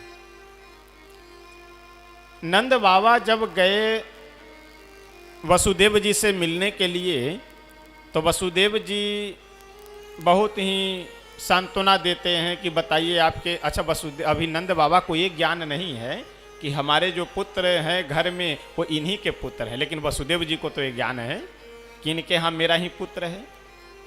नंद बाबा बहुत ही सांत्वना दिए कि बताइए आपके 6 पुत्रों को कंस मार दिया, 7वां पुत्र गर्भ में आते ही नष्ट हो गया, यानी बलराम जी यहाँ से ट्रांसफर हो गए रोहिणी जी के यहाँ, और 7वें नंबर में पुत्र न हो करके पुत्री का जन्म हुआ है। यानी क्या कहा जा सकता है, जैसा जिसका प्रारब्ध, भगवान की लीला बड़ी अजीब है। बहुत समझाए नंद वसुदेव जी को नंद बाबा, और पूछे कि हे वसुदेव जी, आप तो ज्योतिष के प्रकांड विद्वान हैं, जरा हमारे लाला के विषय में बताइए। वसुदेव जी बोले कि नंद बाबा आपकी बात हो गई। अब तुरंत नंद बाबा प्रश्न कुंडली बनाए और प्रश्न बाधा देख करके बताए कि आपके यहाँ पे अभी बहुत ही भयंकर उत्पात होने वाला है। अच्छा, कुंडली के अनुसार भी वसुदेव जी पहले ही समझ गए थे कि कन्हैया के जन्म के बाद बड़े बड़े उत्पात होने हैं। ग्रहों की गणना कर करके, ग्रहों की अवस्था व्यवस्था महादशा वगैरह देख करके वसुदेव जी समझ गए थे। नंद बाबा को बोले वसुदेव जी कि अब यहाँ आप मत रहिए, जल्दी से आप अपने गांव की ओर प्रस्थान कीजिए, क्योंकि आपके गांव में बहुत बड़ा उत्पात होने वाला है। मेरी ज्योतिष का गणना ऐसा कह रहा है कि आपके यहाँ कुछ न कुछ उत्पात होने वाला है। नंद बाबा बहुत घबराए और सोचे कि वसुदेव जी झूठ नहीं बोलते हैं, ज्योतिष का इनको बहुत ज्ञान है, अवश्य कुछ न कुछ बात होने वाली होगी। तुरंत वहाँ से सभी अपने ब्रजवासियों को साथ में ले करके जब चले, इधर श्री सुखदेव भगवान परीक्षित से कहते हैं कि परीक्षित, जब उधर नंद बाबा गए कंस को कर देने के लिए, तो कंसे न प्रहिता घोरा पूतना बाल घातिनी शिशुश्चचार निघ्नंती, यानी पूतना नाम की एक राक्षसी है जो कंस के द्वारा भेजी गई। कहाँ पे? कि ब्रज में जितने भी बच्चे का जन्म हुआ है उन सब को मार डाले, क्योंकि कंस को कहीं से सूचना मिल गई है कि वृंदावन में ब्रज मंडल में मेरा शत्रु प्रकट हो गया है, और आकाशवाणी भी हुई थी कि तुमको मारने वाला यहाँ पे पृथ्वी पे आ चुका है, और किसी के द्वारा सूचना मिल गई कि ब्रज मंडल में ही तुम्हारा शत्रु जन्म लेकर के रह रहा है। तो कंस पूतना को भेजा, किस लिए? कि सारे बच्चों को जहर युक्त दूध पिला करके समाप्त कर दो, मार दो। अब कंसे न प्रहिता घोरा पूतना बाल घातनी, अच्छा विशेषण क्या देते हैं? बालकों को मारने वाली बालघनी, बाल घातनी कौन है? पूतना है। शिशुश्चचार निघ्नंती, यानी बच्चों को मारती हुई कहाँ पहुंची? नंद बाबा के घर पे। अच्छा, नंद बाबा के यहाँ भी जब गई तो बातचीत से बोल चाल में ऐसा लग रही थी कि बहुत बड़े घराने की कोई महिला है। कोई भी ब्रजवासिनी महिलाएं इसे रोकी नहीं है, तुरंत चली गई। जहाँ पे कन्हैया पालने में झूल रहे थे, लेटे हुए थे, वहाँ गई और हाव भाव में भरते हुए, दुलारते पुचकारते हुए अपने गोद में उठा ली। कोई कुछ बोली नहीं। सभी को लगा कि कोई बहुत राज घराने से चल करके आई है। गई उठा करके और धीरे धीरे महल से बाहर की ओर आने लगी, लेकिन ब्रजवासिनी महिलाएं इसे पूतना को देख करके, क्योंकि वेश बदल करके गई है, इसका शरीर 6 कोस लंबा है पूतना का, इतने लंबे चौड़े शरीर की राक्षसी है, लेकिन फिर भी पूतना वेश बदल करके, यानी बढ़िया किसी राजघराने की महिला जैसी वेश बना करके गई और कन्हैया को अपने गोद में ले करके, पहले तो भागवतकार बड़ा सुंदर यहाँ एक प्रसंग वर्णन करते हैं कि चराचरात्मा सन्मील ते क्षण, जब पूतना भगवान के पास पहुंची तो प्रभु क्या किए? अपना नेत्र बंद कर लिए। चराचरात्मा सन्मील ते क्षण, अपने नेत्र बंद कर लिए।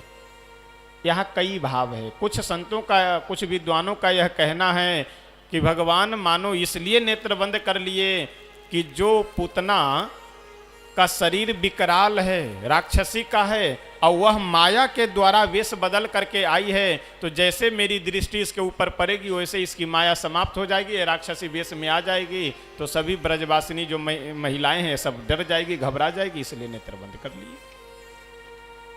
दूसरा भाव यह है कि मानो हमारे प्रभु इसलिए नेत्र बंद कर लिए कि पूतना बच्चों को मार करके आ रही है।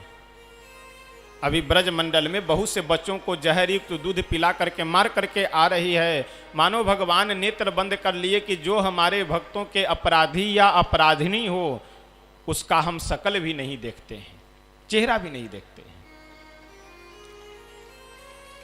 एक और बहुत सुंदर भाव है कि मानो भगवान इसलिए अपने नेत्र बंद कर लिए कि शंकर भगवान का ध्यान करने लगे कि प्रभु हम तो यहाँ आए हैं माखन और दूध पीने के लिए, लेकिन पहले यह पूतना आकर के जहर पिलाने लगी, तो जहर पीने के विशेषज्ञ तो आप ही हैं, इसलिए आइए आप जहर ग्रहण कीजिए और हम दूध पिएंगे। मानो नेत्र बंद कर करके प्रभु इसलिए भोले बाबा का ध्यान लगाने लगे। अब प्रभु को ध्यान लगाने दीजिए। 7:30 बजे से 10 मिनट समय तो आगे बढ़ ही चुका है, लेकिन कोई बात नहीं, 7:30 से 8 के बीच 10 मिनट श्री सीताराम नाम का जब प्रतिदिन हम लोग करते हैं। आइए प्रेम से आनंद से हम लोग करते हैं।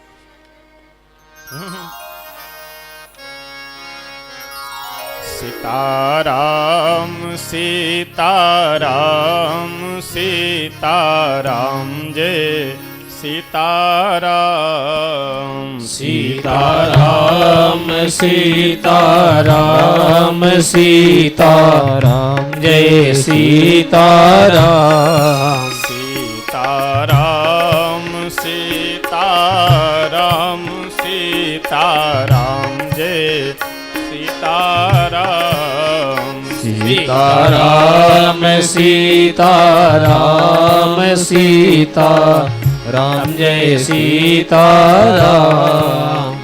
सीताराम सीताराम सीताराम जय सीताराम सीताराम सीताराम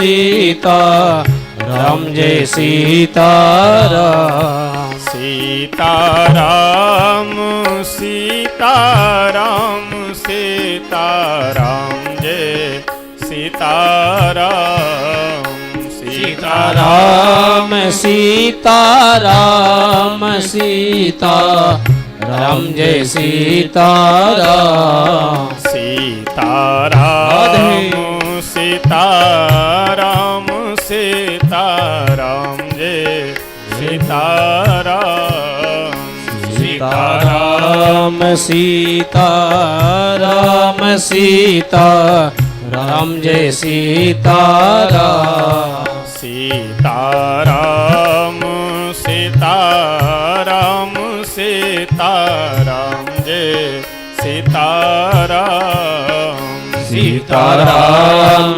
सीताराम सीताराम जय सीताराम सीताराम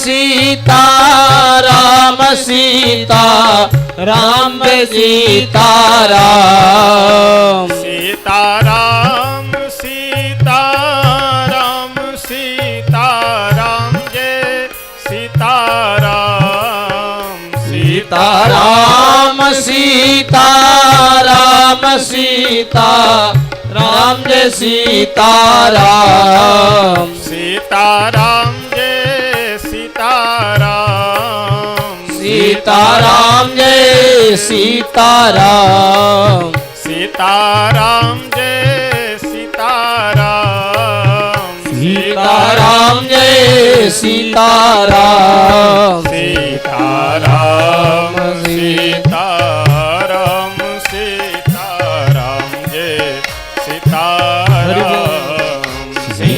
सीताराम सीताराम सीताराम जय सीताराम सीताराम सीताराम सीताराम जय सीताराम सीताराम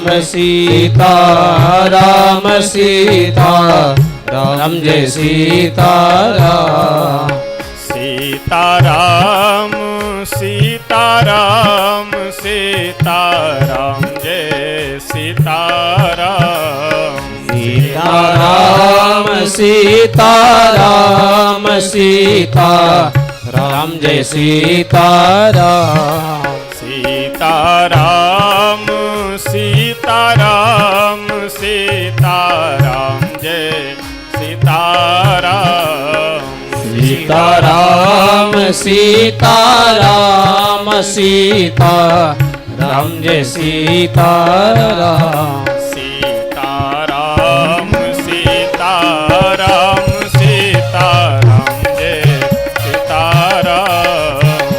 सीताराम सीताराम सीताराम जय सीताराम सीताराम सीताराम सीताराम जय सीताराम सीताराम सीताराम सीताराम जय सीताराम सीताराम सीताराम सीताराम जय सीताराम सीताराम सीताराम सीताराम जय सीताराम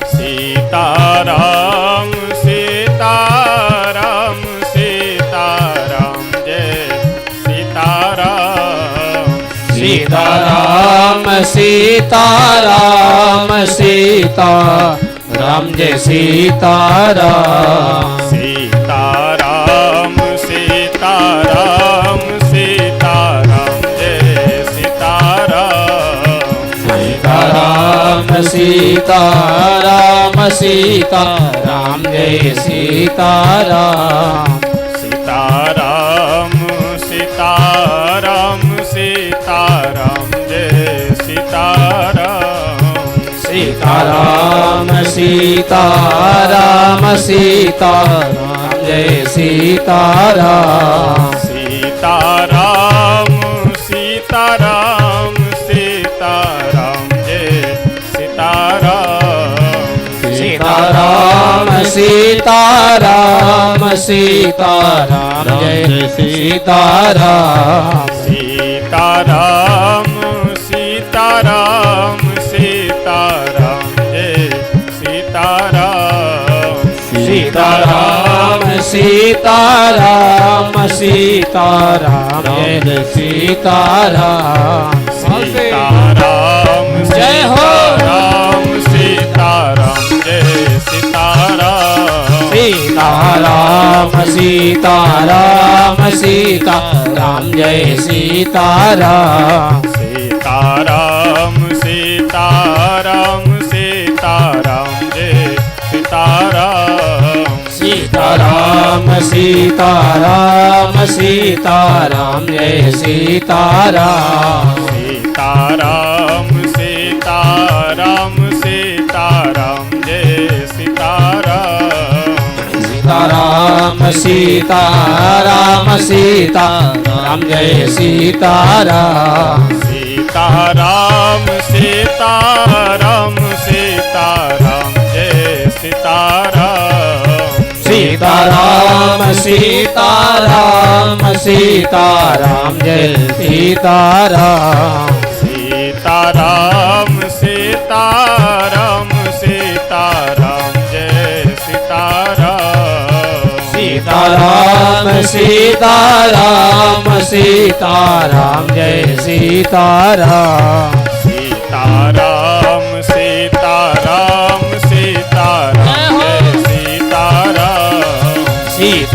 सीताराम सीताराम सीताराम जय सीताराम सीताराम सीताराम सीताराम जय सीताराम सीताराम सीताराम सीताराम जय सीताराम सीताराम सीताराम सीताराम जय सीताराम सीताराम सीताराम सीताराम जय सीताराम सीताराम सीताराम जय सीताराम सीताराम सीताराम सीताराम जय सीताराम सीताराम सीताराम सीताराम जय सीताराम सीताराम सीताराम सीताराम जय सीताराम सीताराम सीताराम सीताराम जय सीताराम सीताराम सीताराम सीताराम जय सीताराम सीताराम सीताराम जय सीताराम सीताराम सीताराम सीताराम जय सीताराम सीताराम सीताराम सीताराम जय सीताराम सीताराम सीताराम सीताराम जय सीताराम सीताराम सीताराम सीताराम जय सीताराम श्री सीताराम नाम भगवान की जय। श्री बगही सरकार की जय श्री अयोध्या धाम की जय जय जय सीता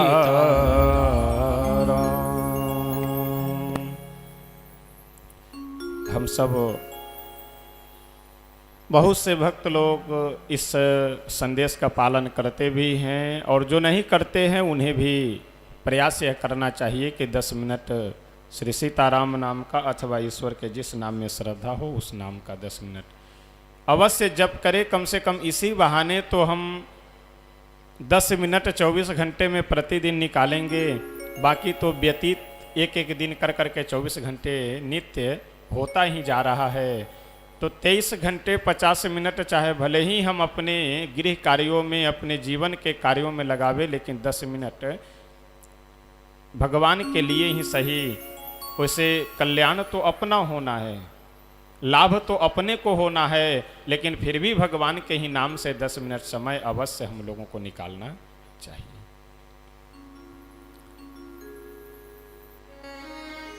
धन जीवन जीने के लिए आवश्यक है। घर परिवार सगे संबंधी अन्य जो भी संबंध हैं, ये सारे संबंध जीवन जीने के लिए आवश्यक है, लेकिन इन सब के साथ साथ आवश्यकता है भगवान का शरण ग्रहण कर करके रहना, भगवान की उपासना भी आवश्यक है। आज विडंबना यह है कि मनुष्य पहले तो धन कमाने में अपना स्वास्थ्य गंवा दे रहा है। न खाने का समय, न सोने का समय, न उठने का, न बैठने, कोई समय निश्चित नहीं है।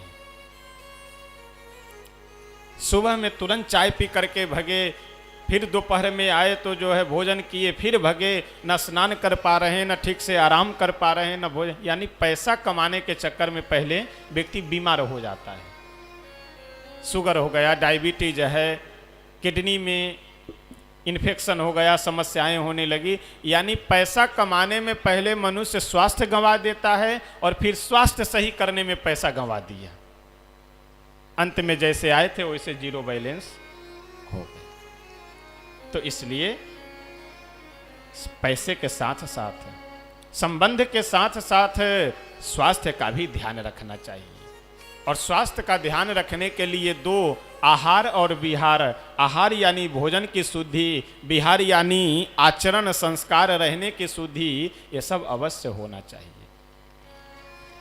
और आचरण संस्कार की बात आ गई तो ये तो समय की विडंबना कहे या लोगों की विडंबना कहे, जो भी विडंबना कह लीजिए, लेकिन संस्कार शिक्षा में बहुत ही कम रह गया है। आज एक मनुष्य को संस्कारवान, चरित्रवान कैसे बना जाए, चरित्र का क्या महत्व है, इन सब चीजों का अब लगभग मतलब ही नहीं रह गया लोगों से।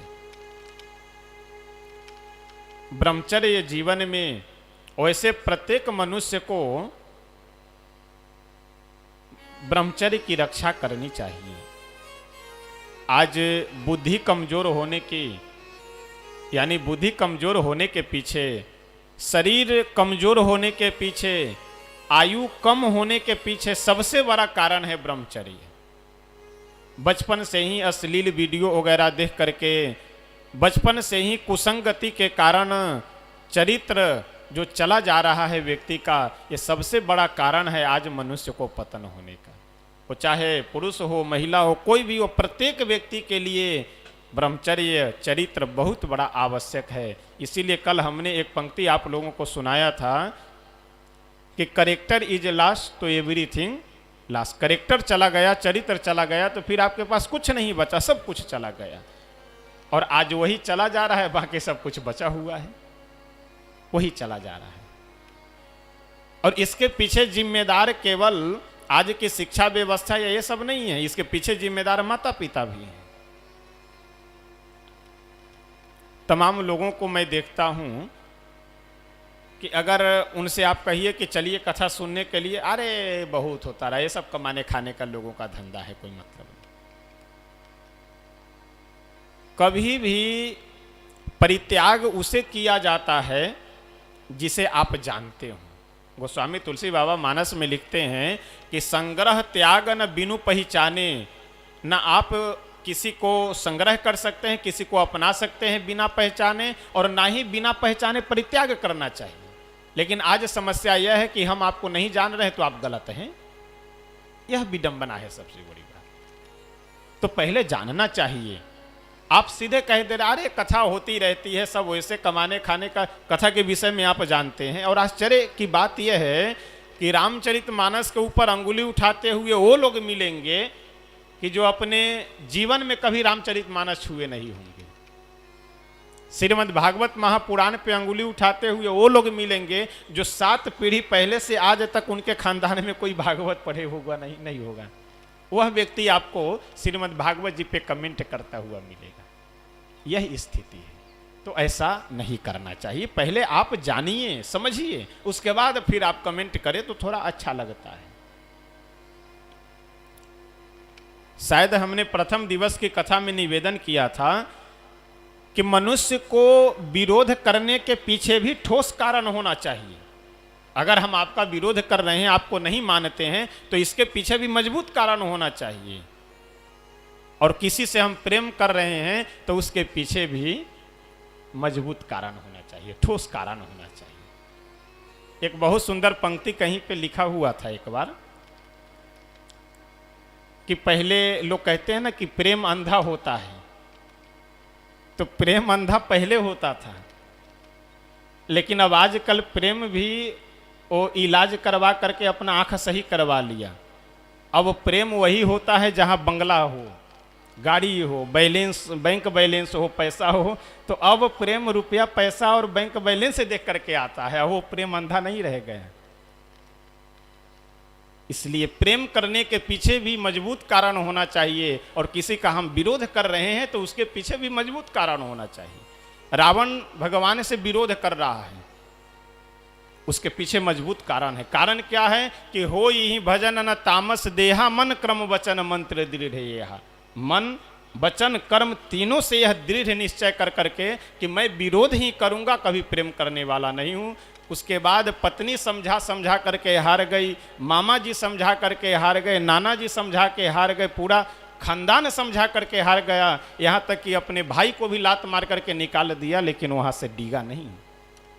प्रेम का मतलब यह होना चाहिए और विरोध का मतलब यह होना चाहिए। दल बदलू नहीं कि कमल खिला तो गाड़ी पे साइकिल बदल करके कमल लगा लिए, अगर साइकिल चल पड़ी तो कमल हटा करके साइकिल, होता है नहीं। आप देखिए चुनाव से पहले स्कॉर्पियो पे बढ़िया साइकिल दौड़ रहा था और जैसे चुनाव समाप्त हुआ वैसे साइकिल एक ही रात में साइकिल गायब और कमल जिंदाबाद हो गए। इसे दल बदलू कहा जाता है। ऐसा नहीं होना चाहिए। आप जहां रहिए वहां बिल्कुल मजबूती के साथ में रहना चाहिए। तो मनुष्य जीवन की विशेषता महाराज इसी में है कि हम लोग अपने इस अमूल्य समय में से थोड़ा समय निकाल करके भगवान के लिए भी समय देना चाहिए। पूतना आई किस लिए? भगवान को मारने की भावना लेकर के। प्रभु गोद में गए, पूतना बार बार दुलराती हुई और प्रभु से कह रही है कि प्रभु मैं तुम्हें दूध पिलाने के लिए आई हूँ, P low P low P low. भगवान बोले कि देखो हमको दूध मत पिलाओ, नहीं तो ये दूध बहुत भारी पड़ेगा, बहुत महंगा पड़ेगा दूध पिलाना तुमको। पूतना बोली कुछ महंगा नहीं पड़ेगा, पिलाने के लिए मैं आई हूँ, पी लो। भगवान बोले एक बार और विचार कर लो। पूतना बोली कि एक बार नहीं, मैं 100 बार विचार कर ली, पी लो, कोई बात नहीं। प्रभु बोले तो ठीक है। अब जैसे दुग्ध पान करना प्रारंभ किए वैसे दूध के साथ प्राणों को भी खींचना प्रारंभ कर दिए। प्राण, अपान, व्यान, समान, उदान, जो हमारे आपके शरीर में 5 वायु है, जो प्राण का स्वरूप है, प्राण के विभाग हैं अलग अलग, इन सभी प्राणों को खींचना प्रारंभ कर दिए। अब पूतना की सांस रुकने लगी। अब मुच्यताम, अरे छोड़ो छोड़ो छोड़ो। अब जबरदस्ती भगवान को पकड़ करके छुड़ाना चाह रही है। भगवान बोले कि पूतना, इसीलिए मैं पहले बोल रहा था कि सोच लो, तो तुम बोली कि एक बार नहीं 100 बार सोच ली। तुम दूध पी लो, हमें पकड़ लो। हम इतना जल्दी किसी को पकड़ते नहीं हैं, और एक बार यदि पकड़ ले तो फिर हम छोड़ते नहीं हैं। पूतना बोली नहीं छोड़, कब तक नहीं छोड़ते हो? भगवान बोले कि जब तक उसका राम नाम सत्य न कर दे, कल्याण न कर दे, तब तक हम छोड़ते नहीं हैं। तो आज तुम भी बार बार बोली हो पकड़ने के लिए, तो हम तो पकड़ लिए, लेकिन अब कह रही हो छोड़ने के लिए, तो जब तक कल्याण नहीं होगा तब तक हम छोड़ने वाले नहीं है। भगवान श्री राम जी विश्वामित्र जी के साथ बक्सर से जा रहे हैं जनकपुर। रास्ते में एक आश्रम पड़ा गौतम जी का, अहिल्या को श्राप लगा हुआ है और वहीं वह शापित होकर के रह रही है। उस आश्रम में कोई पशु पक्षी नहीं है। उस रास्ते से जो भी यात्री राही संत महात्मा कोई भी आते जाते हैं उस आश्रम की ओर कोई भी नहीं देखते, सब मस्तक झुका करके चले जाते हैं। जब भगवान विश्वामित्र जी के साथ जा रहे थे तो विश्वामित्र बाबा भी जब आश्रम के नज़दीक गए तो मस्तक झुका लिए और आगे बढ़ने लगे। प्रभु तुरंत विश्वामित्र जी को टोकते हुए बोले कि गुरुदेव, यह आश्रम कैसा आश्रम है? इस आश्रम में तो लग रहा है कि जैसे पहले कोई महात्मा लोग रहते हों, ऋषि मुनि रहते हों, लेकिन वर्तमान में बहुत निर्जन यह वन में पड़ा हुआ है आश्रम। विश्वामित्र जी मुस्कुराते हुए रघुनंदन की ओर देखे और बोले कि राघव, एक बात पूछूं? प्रभु बोले कि पूछना प्रभु, क्या है गुरुदेव, आज्ञा कीजिए। विश्वामित्र जी बोले कि इस आश्रम की ओर तो कोई नहीं देखता है, फिर आप क्यों देख रहे हो? आप क्यों देख रहे हैं? प्रभु भी मुस्कुराते हुए बोले कि गुरुदेव, इन संसार के लोगों में और हम में, संसार के लोग क्या है? मनुष्य हैं, और हम क्या हैं? भगवान हैं। तो संसार के लोगों में और हम में यही तो अंतर है, जिसकी ओर कोई नहीं देखता है उसकी ओर हम देखते हैं। और कहा जाता है ना कि हारे के हरि नाम जब कोई नहीं आता तो भगवान आते हैं, मेरे राघव आते हैं। जिसको कोई नहीं देखता है उसको हमारे श्री ठाकुर जी देखते हैं। पुतना बोली कि कब तक नहीं छोड़ोगे? भगवान बोले कि जब तक कल्याण नहीं तब तक छुट्टी नहीं, अब तो तुम्हारा कल्याण कर करके ही छोड़ेंगे। पुतना समझ गए कि अब ये मुझे समाप्त किए बिना छोड़ेगा नहीं, और प्रभु उसके दुग्ध के साथ साथ प्राणों को भी खींच करके उसका राम नाम सत्य कर देते हैं। और जैसे पुतना का शरीर बदला वैसे उसकी माया समाप्त हो गई और लंबी चौड़ी उसकी काया, लंबा चौड़ा शरीर भूमि पे धराम से गिर पड़ा। और जब गिरा तो 6 कोस तक उसका शरीर लंबाई में चला गया। 6 कोस मतलब 6 तिरी 18 किलोमीटर लंबा चौड़ा उसका शरीर था। नीचे बहुत सारे वृक्ष दब करके टूट गए और जब उसका शरीर गिरा तो भगवान उसी के छाती पे खेल रहे थे।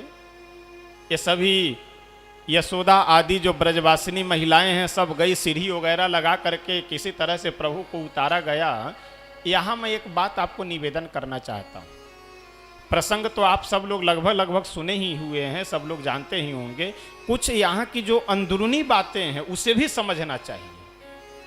भागवतकार यहाँ बहुत सुंदर प्रसंग वर्णन करते हुए कहते हैं कि कन्हैया को यशोदा आदि जो ब्रजवासिनी महिलाएं हैं ये सब पुतना के शरीर से उतार करके लाई घर में, सर्वप्रथम पंचगव्य से स्नान कराती है।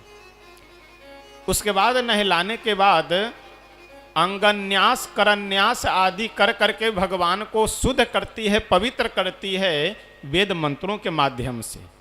श्रीमद् भागवत जी में स्पष्ट लिखा हुआ है कि अंगन्यास आदि कर करके भगवान को शुद्ध कर रही है। कौन? ब्रजवासिनी महिलाएं।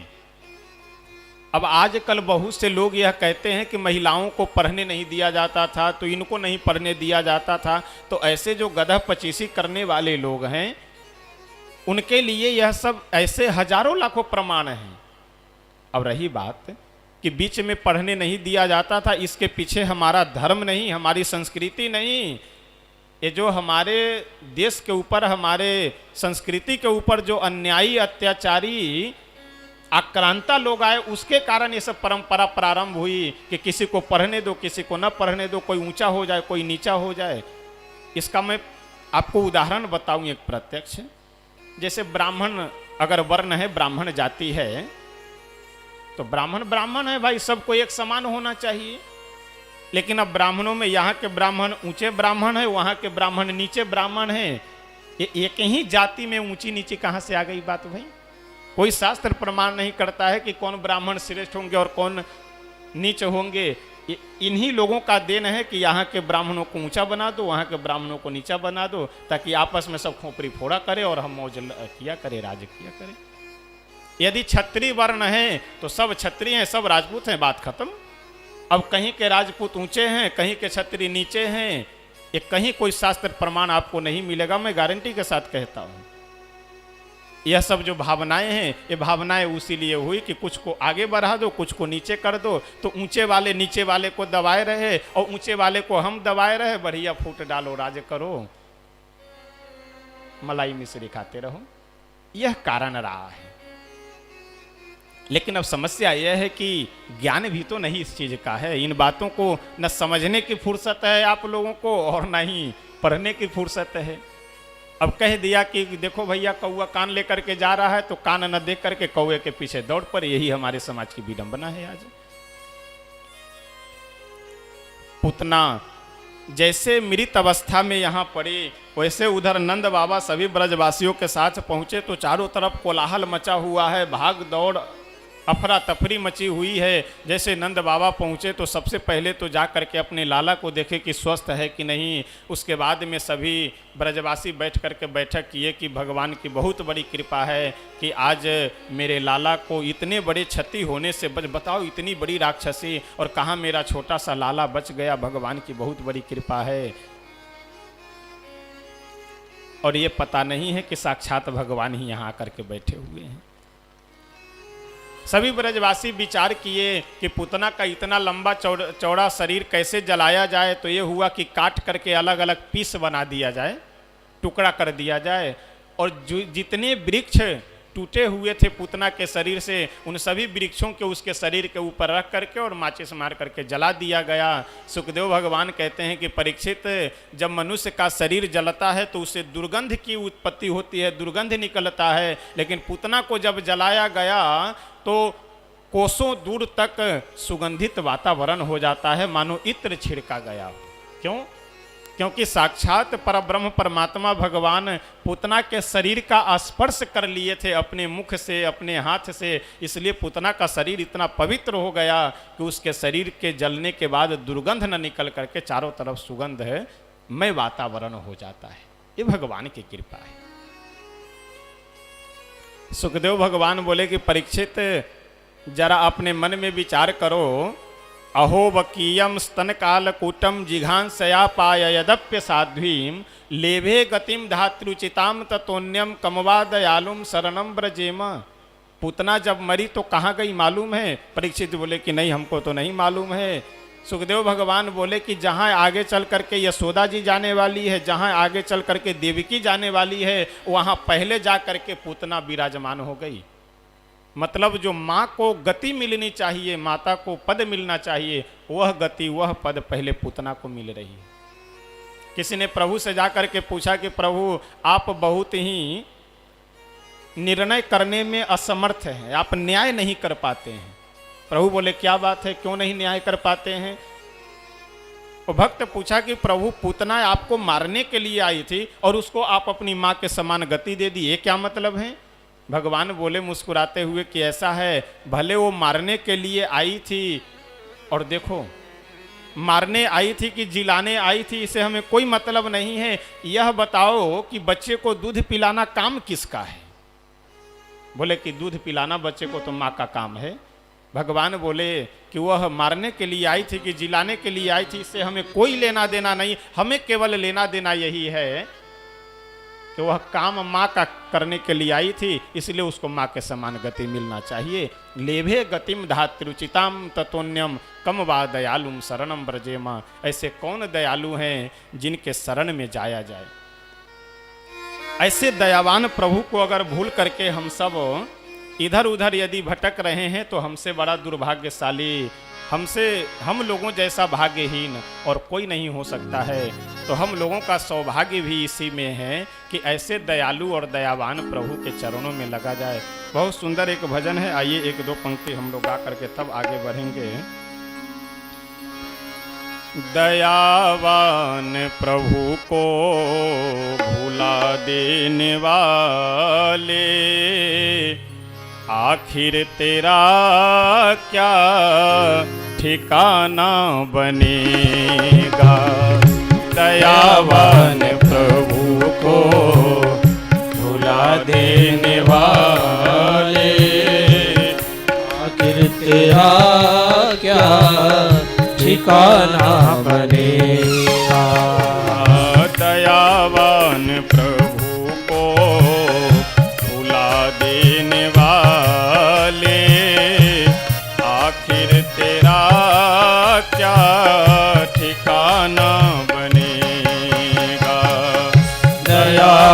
दयावान प्रभु को बुला देने वाले, आखिर तेरा क्या ठिकाना बनेगा।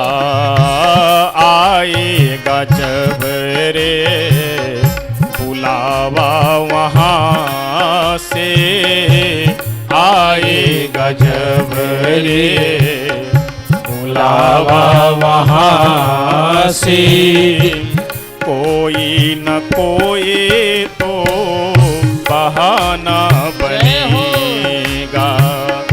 दयावान प्रभु को बुला देने वाले, आखिर तेरा क्या ठिकाना बनेगा।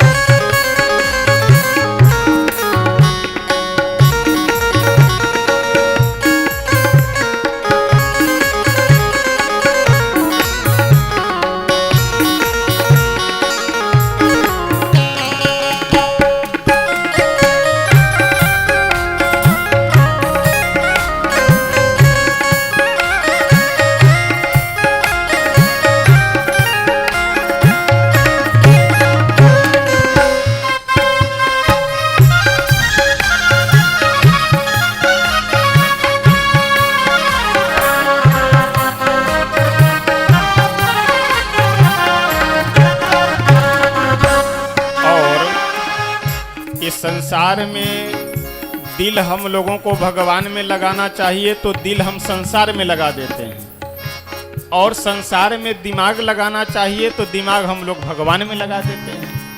यानी जो प्रेम हमको भगवान से करना चाहिए वह प्रेम संसार से करते, और जितना संसार से प्रेम करना चाहिए उतना हम भगवान से करते हैं।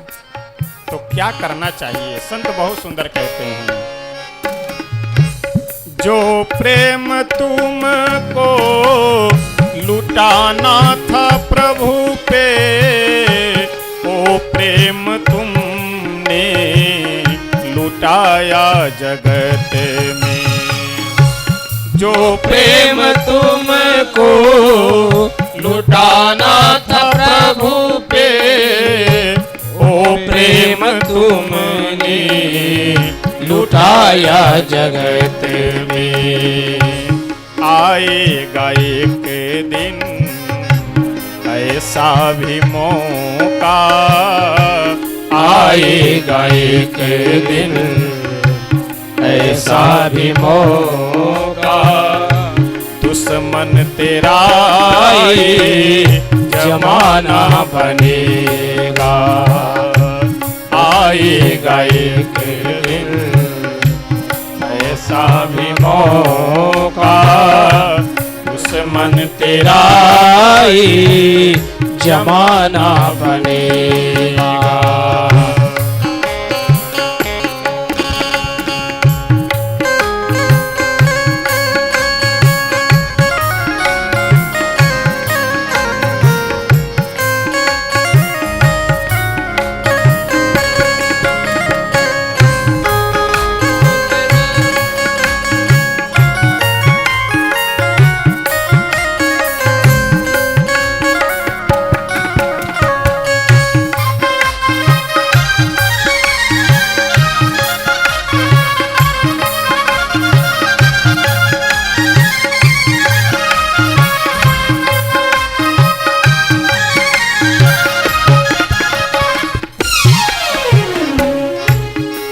हम लोग एक विशेष समय के इंतजार में बैठे रहते हैं कि जब अमुक समय आएगा तब हम भजन करेंगे, या करेंगे, वह करेंगे, यहाँ जाएंगे, वहाँ जाएंगे। लेकिन पता लगा कि जिस समय के इंतजार में हम बैठे हैं कि जब वृद्धावस्था आएगा या सभी जिम्मेदारियों से मुक्त होंगे तब हम भगवान का स्मरण करेंगे।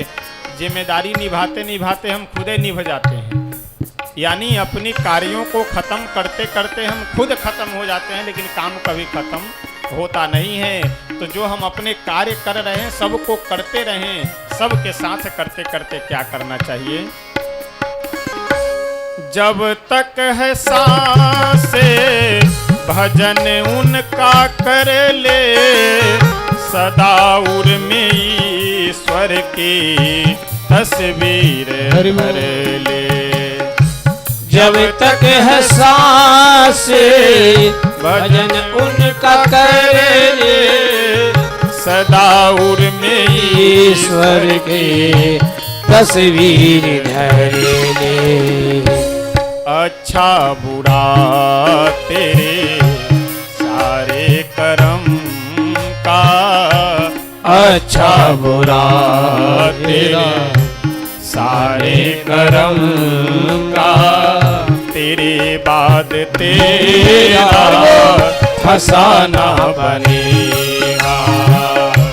अच्छा बुरा तेरे सारे करम का, तेरे बाद तेरा फसाना बनेगा।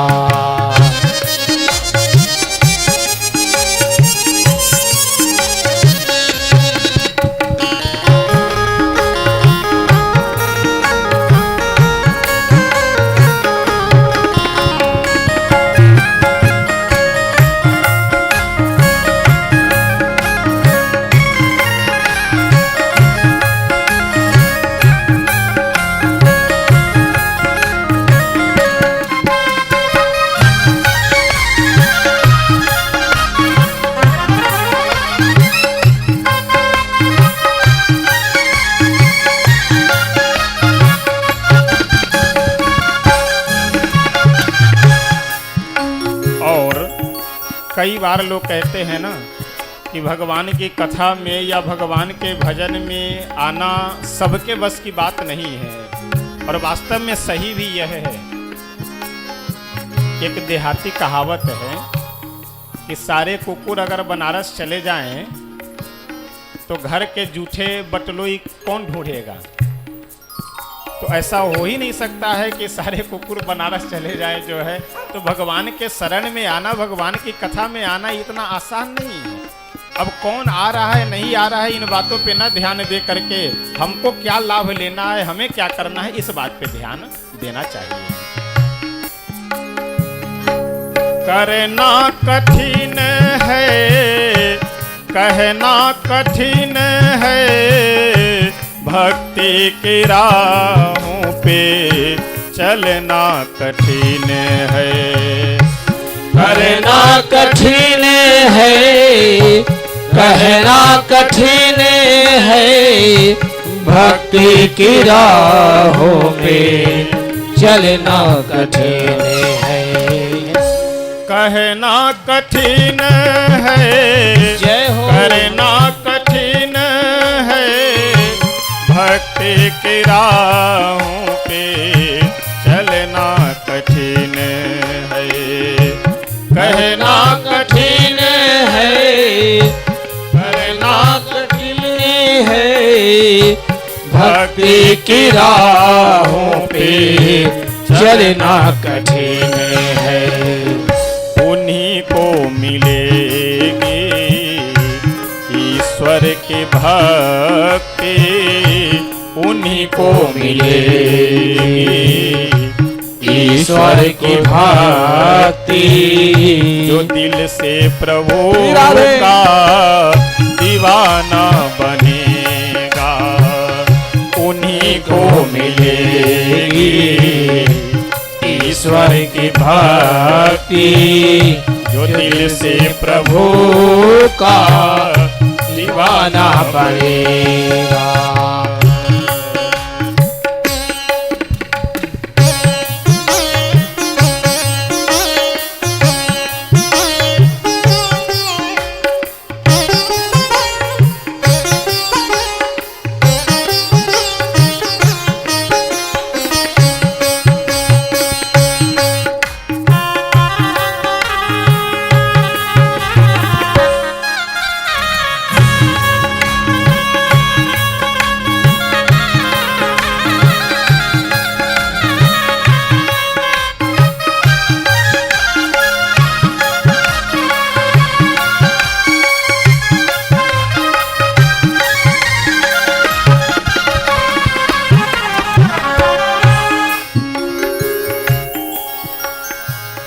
दयावान प्रभु को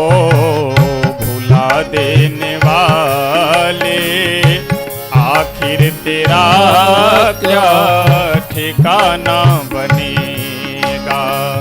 दयावान प्रभु को भुला देने वाली, आखिर तेरा क्या ठिकाना बनेगा।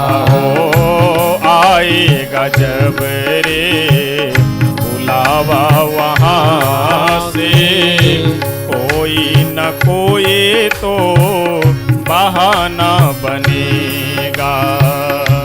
आएगा जब रे बुलावा वहाँ से, कोई न कोई तो बहाना बनेगा। श्री राधा कृष्ण भगवान की जय। तो ऐसे परम दयालु परम कृपालु की जो पूतना जैसे राक्षसियों का भी कल्याण कर देते हैं, तो यदि हम लोग यदि थोड़े भी श्रद्धा भाव से अगर उनका भजन करें, स्मरण करें, तो ऐसा कैसे संभव है कि हमारा कल्याण न हो। भागवतकार बड़े ही सुंदर शब्दों में पूतना के उद्धार का प्रसंग वर्णन करते हैं। आगे प्रसंग वर्णन करते हुए कहते हैं कि एक दिन की बात है, भगवान श्री नंद नंदन के छठियार का उत्सव मनाया जा रहा था। छठियार यानी अभी छठवें दिन का ही उत्सव मनाया जा रहा है। यशोदा जी बढ़िया स्नान वगैरह करा करके और सब वस्त्र आभूषण सब पहना करके और पालने में सुला दी, और सुला करके एक छकरे के नीचे रख दी, बैलगाड़ी के नीचे। यानी बैलगाड़ी को जब रखा जाता है तो अगले वाला भाग, आगे का भाग नीचे रहता है, पीछे का भाग ऊपर उठा हुआ रहता है। अब उसी के नीचे पालने को लेकर के गई रख देती है, और वहीं वो सो रहे हैं। और इधर छठियार मना रही है। कोई सोहर खत्म हुआ, तुरंत बधाई समाप्त हुआ, तुरंत मंगल गीत। अब सब ढोल झाल बजा करके गाने में बिजी हो गई। उधर भगवान को जब कुछ समय बाद भूख लगी तो नेत्र खुला, नींद से जगे और रोने लगे। अब यहाँ ढोल झाल हारमोनियम जब सब बज रहा है, सब गाने बजाने में मस्त थी यशोदा जी, उन्हें पता ही नहीं चला कि उधर कन्हैया रो रहे हैं। भगवान बोले, वाह, हमारे ही जन्म लेने की खुशी में बधाई गा रही है सब, और हम ही को देखने वाला कोई नहीं है यहाँ। इतने देर से मैं रो रहा हूँ। अब प्रभु एक लीला क्या किए कि अपने चरण को बढ़ाए और बढ़ा करके एक पैर का हल्का सा प्रहार किए छकरे में, बैलगाड़ी के नीचे से मारे बैलगाड़ी पे। तो उसके ऊपर बहुत से घड़े रखे हुए थे, किसी में दही रखा हुआ था, किसी में मक्खन, किसी में दूध, ये सब बेचने के लिए बाहर बाजार में ले जाने के लिए रखे हुए थे। अब प्रभु जैसे अपने पद का प्रहार किए, वैसे वह बैलगाड़ी गया कम से कम 200-250 मीटर ऊपर, और वहाँ से धड़ाम से नीचे गिरा। आश्चर्य की बात, जिस पालने में प्रभु सो रहे हैं उसके आस पास तो बहुत से घड़े गिरे, लेकिन उस पालने के अंदर एक छींटा भी दूध दही आदि का नहीं गया। अब तुरंत सब गाना बजाना छोड़ करके दौड़ करके आई और कन्हैया को अपने गोद में उठा करके और बहुत ही भगवान को धन्यवाद देने लगी कि क्या प्रभु की कृपा है। पता नहीं किस नक्षत्र में मेरे लाला का जन्म हुआ है कि जब से जन्म हुआ है तब से एक उत्पात होते जा रहे हैं। अच्छा, कुछ जो बड़े बच्चे थे होश वाले, वह सब यशोदा मैया से बोले कि अरे यशोदा मैया, एक बात बतावें। यशोदा जी बोली, हाँ हाँ बोलो क्या। तो ये बैलगाड़ी छकरा जो है ये अपने आप ऊपर नहीं गया है, ये आपके जो लाला हैं ये अपने पैर से मार करके इसे आकाश में उड़ा दिए। यशोदा मैया बोली कि क्या पागलों जैसी बात करते हो, आज अभी 6 दिन ही हुआ है और इतना छोटा सा बालक अपने पैर से मार करके छकरे को उड़ा सकता है, फालतू बोलते हो, चुप रहो। डांट करके मना कर दी, चुप कर दी। बच्चे बोले अब मानो या ना मानो, लेकिन हम लोग तो यही देखे हैं। यशोदा जी बोली कि तुम्हें देखने में कोई भूल हो गई होगी, ऐसा थोड़ी संभव है। सकट भंजन का प्रसंग श्री भागवतकार वर्णन करते हैं। जब इससे भी बच गए पूतना से, तो आगे एक तृणावर्त नाम का राक्षस था जो बवंडर का रूप लेकर के चलता था। एक दिन क्या हुआ कि यशोदा मैया कन्हैया को दूध पिलाई और भगवान अपने मन में विचार किए कि तृणावर्त आ रहा है बवंडर का रूप बना करके, तो मेरा तो वह कुछ बिगाड़ नहीं पाएगा लेकिन मैया को परेशान करेगा, तो इसलिए इनसे हम अलग हो जाएं, कुछ ऐसी उपाय करे, कुछ ऐसे बहाने बनावे ताकि ये हमको अपने से अलग कर दे।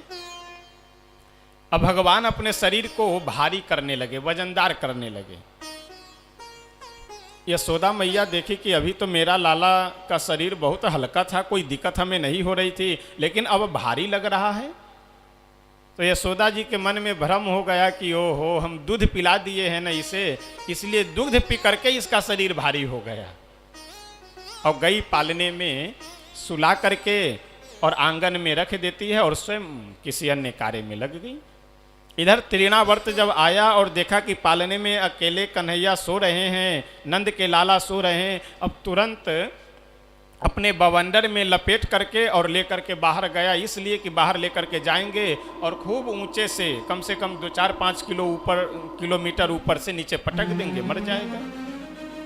और जैसे प्रभु को तृणावर्त अपने दोनों हाथों से बवंडर के बीच में जा करके उठाया, वैसे भगवान किए क्या, उसका गर्दन पकड़ लिए और गर्दन पकड़ करके इतनी तेजी से इतने जोर से दबा दिए कि उसका श्वास ही रुक गया, घुटने लगा। और शरीर को के वजन को इतना बढ़ाने लगे कि उसे लगा कि जैसे कोई हम पहाड़ उठा लिए हों। और तृणावर्त का भी भगवान राम नाम सत्य कर देते हैं। अच्छा, आगे अभी बहुत से राक्षसों का प्रसंग आएगा, तो बस अकासुर, अघासुर, बकासुर, सक्टासुर, जाने कौन कौन असुर अभी आएंगे। इन लोगों का बस 1-2 मिनट में प्रसंग हम लोग श्रवण कर करके आगे बढ़ेंगे। और सही बात भी है, ये राक्षसों का गुणगान करने से क्या मतलब है? कौन से स्वतंत्रता संग्राम सेनानी है कि इनकी जयंती मनाई जाएगी? आए गए काम खत्म। तृणावर्त का जब प्रभु उद्धार कर दिए, उसके बाद अब धीरे धीरे प्रभु थोड़े बड़े हो रहे हैं, समय व्यतीत तो होता जा रहा है। एक दिन की घटना क्या हुई, भगवान श्री कृष्ण अपनी मैया यशोदा जी के गोद में खेल रहे हैं, बलराम जी श्री रोहिणी जी के गोद में खेल रहे हैं, लेकिन अभी कुछ इनका नामकरण नहीं हुआ है। घुटने के बल से अभी चलते हैं, मैया कभी लाला, कभी जो उस समय की भाषा रही हो, जो भी दुलार प्यार के शब्द रहे हों, उन शब्दों का प्रयोग कर करके मैया बड़े ही आदर दुलार के साथ में अपने लाला का पालन पोषण करती है। एक दिन की घटना क्या हुई, नारद जी आए देखने के लिए कि प्रभु अवतार लिए हैं, चल करके देखना चाहिए। बड़ा सुंदर प्रसंग है। नंद बाबा का जो महल बना हुआ है, उसके चौखट लगभग 1 से 1.5 फीट चौड़ा और 1-1.5 फीट ऊंचा है, लकड़ी के चौखट। अब प्रभु अभी घुटने के बल चलते हैं, यानी दोनों हाथ और दोनों पैर घुटने के बल अभी खड़े हो नहीं पाते हैं। चौखट दरवाजे पे गए और चौखट को पकड़कर झटके में खड़े हो गए। अच्छा, नारद जी जब दर्शन करने के लिए आए तो देखे कि प्रभु घुटरुगनी चाल से चल रहे हैं। यह देख करके तो नारद जी बिल्कुल एकदम कहते हैं ना, बिल्कुल समर्पित तो हो गए, एकदम बिक गए इनके इस लीला पे कि जय हो प्रभु, अखिल ब्रह्मांड के नियंता, जगत नियंता, जगदाधार, जगत के पिता आज छोटे से बालक बन करके घुटने के बल चल रहे हैं। क्या नंद बाबा और यशोदा जी का सौभाग्य है। इतने में देखे कि प्रभु आए और आ करके चौखट को पकड़कर झटके में खड़े हो गए।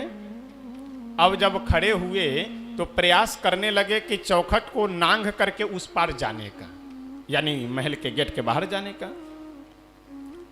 अब करते करते इधर उधर पैर हाथ फेंकते हुए किए क्या, चढ़ गए चौखट पे। अब चौखट पे जब चढ़े तो चढ़ना तो आसान है, लेकिन उतरना इनके लिए कठिन है। क्यों? क्योंकि चढ़ते समय मान लीजिए जिस साइड में अंदर से खड़े हैं उधर से चौखट पकड़ करके चढ़ तो गए, लेकिन उतरने के लिए जिधर उतरना है उधर के चौखट को, उसके कोने को तो पकड़ नहीं सकते, दूसरे साइड के कोने को पकड़ना पड़ेगा। अब प्रभु किए क्या कि अब गेट के बाहर उतरना है तो अंदर वाले कोने को हाथ से, अच्छा बच्चों का पकड़ बड़ा मजबूत होता है, छोटे छोटे अंगुली और छोटे छोटे हाथ, लेकिन अगर पकड़ ले तो आप जल्दी छोड़ा नहीं सकते। ये भगवान की विशेष कृपा है। अब भगवान अपनी छोटे छोटे अंगुलियों से, छोटे छोटे हाथ से अंदर वाले चौखट के कोने को पकड़ लिए और बाहर उतरना है तो पैर जैसे नीचे किए वैसे धड़ाम से लटक गए। अब नीचे पैर जमीन में लग नहीं रहा है। अब समस्या है कि हाथ से छोड़ भी नहीं सकते, हाथ छोड़ेंगे तो नीचे धड़ाम से गिरेंगे, और ऊपर भी अब चढ़ने की हिम्मत नहीं रह गई क्योंकि पैर नीचे लटका और पैर ऊपर फेंक रहे हैं तो अब पैर जा भी नहीं रहा है। यह दृश्य नारद जी जब देखे तो बिल्कुल प्रभु से एकदम विभोर होकर के बोले कि धन्य है, इस पूरे ब्रह्मांड में अगर सबसे कोई सौभाग्यशाली हैं तो नंद बाबा यशोदा जी हैं कि जो पूरे ब्रह्मांड के समस्त जीवों को अपनी माया में लटका करके रखने वाले हैं, उलझा करके रखने वाले हैं। वही भगवान आज नंद बाबा के चौखट पे लटके हुए हैं। धन्य है नंद जी का भाग्य, धन्य है ये, धन्य है यशोदा जी का भाग्य। ऐसी ऐसी सुंदर लीलाओं के माध्यम से सभी ब्रजवासियों को प्रभु आनंद दे रहे हैं। एक दिन की बात है, वसुदेव जी श्री गर्गाचार्य जी से बोले कि गुरुदेव, मैं तो जान रहा हूँ कि नंद बाबा के जो लाला हैं वो मेरे पुत्र हैं, आप भी जान रहे हैं, तो इसलिए जा कर के मेरे लाला का नामकरण संस्कार कर दीजिए। गर्गाचार्य जी महाराज नंदगांव पहुँचे, एक वृक्ष के नीचे बैठे हुए थे। श्री नंद बाबा को यह सूचना मिली कि बहुत बड़े पंडित जी एक पधारे हैं, गर्गाचार्य जी आए हैं। गए, प्रणाम किए और नंद बाबा गर्गाचार्य जी से बोले कि गुरुदेव चल करके मेरे पुत्र का नामकरण संस्कार कर दीजिए। गर्गाचार्य जी बोले कि हाँ ठीक है, नाम तो रख देंगे, लेकिन तुम्हारे घर पे नहीं जाएंगे, किसी को जानकारी नहीं होनी चाहिए, गौशाला में व्यवस्था करो। गर्गाचार्य जी अपने मन में विचार किए कि यदि मैं नामकरण करूंगा तो कंस को यह सूचना मिल जाएगी कि यदि गर्गाचार्य जी नामकरण कर रहे हैं तो इसका मतलब हो न हो कहीं वसुदेव जी का ही वह बालक हो, क्योंकि गर्गाचार्य जी यदुवंश के, वसुदेव जी के वंश के कुल पुरोहित हैं। नंद बाबा बोले कि कहीं पर भी नाम रखा जाए, नाम रखने से मतलब है, इसलिए जहां आप कहे वहीं नाम रख दिया जाए। गौशाला में व्यवस्था किया गया, किसी को नहीं बुलाया गया, केवल यशोदा जी और रोहिणी जी बस दोनों अपने अपने लाला को गोद में लेकर के चल पड़ी। अच्छा, रास्ते में की क्या अदला बदली कर ली। रोहिणी जी अपने पुत्र को दे दी यशोदा जी को और यशोदा जी अपने पुत्र को दे दी रोहिणी जी को कि अगर ये जानकार होंगे तो समझ जाएंगे और नहीं, अगर जानकार नहीं होंगे तो नहीं समझ पाएंगे। गर्गाचार्य जी के सामने दोनों माताएं गई, अपने अपने पुत्र को गोद में लेकर के बदल करके बैठी हुई है। सबसे पहले यशोदा जी की ओर देखते हुए, यशोदा जी के गोद में कौन है? बलराम जी हैं। गर्गाचार्य जी बोले कि देवी, ये जो तुम्हारे गोद में है ना बालक, यशोदा जी से बोले अयम ही रोहिणी पुत्रो, ये रोहिणी जी के पुत्र हैं और इनका नाम क्या होगा? इस समस्त संसार के जीवों को आनंद देने वाले हैं, भरण पोषण करने वाले हैं, इसलिए रमन्ते योगिनो यस्मिन इति रामः। इस समस्त संसार के जीवों को आनंद देने वाले हैं, रमन कराने वाले, इसलिए इनका नाम होगा राम। और बल में भी ये सर्वोपरि बलवान होंगे, इसलिए इनका दोनों नाम होगा बल और राम। बलश्च रामश्च बलराम। जो बलवान भी हो, राम भी हो, वो है बलराम। यशोदा जी की और इशारा कर करके उनका नाम तो बलराम रख दिए, जो रोहिणी जी के पुत्र हैं। अब भगवान श्री कृष्ण की ओर दृष्टि करते हुए गर्गाचार्य जी बोले कि बहुनी संति नामानी, इनके एक दो क्या नाम को, इनके तो बहुत सारे नाम हैं, लेकिन फिर भी मैं इनका नाम रखता हूं कि जगतः सर्वान जीवान कर्षयति इति कृष्णा। जो जगत के समस्त जीवों को अपनी ओर खींचते हो, उन्हीं का नाम है कृष्ण। दोनों माताएं अपने अपने लाला को गोद में ली और रास्ते में यशोदा जी बोली कि बहन ऐसा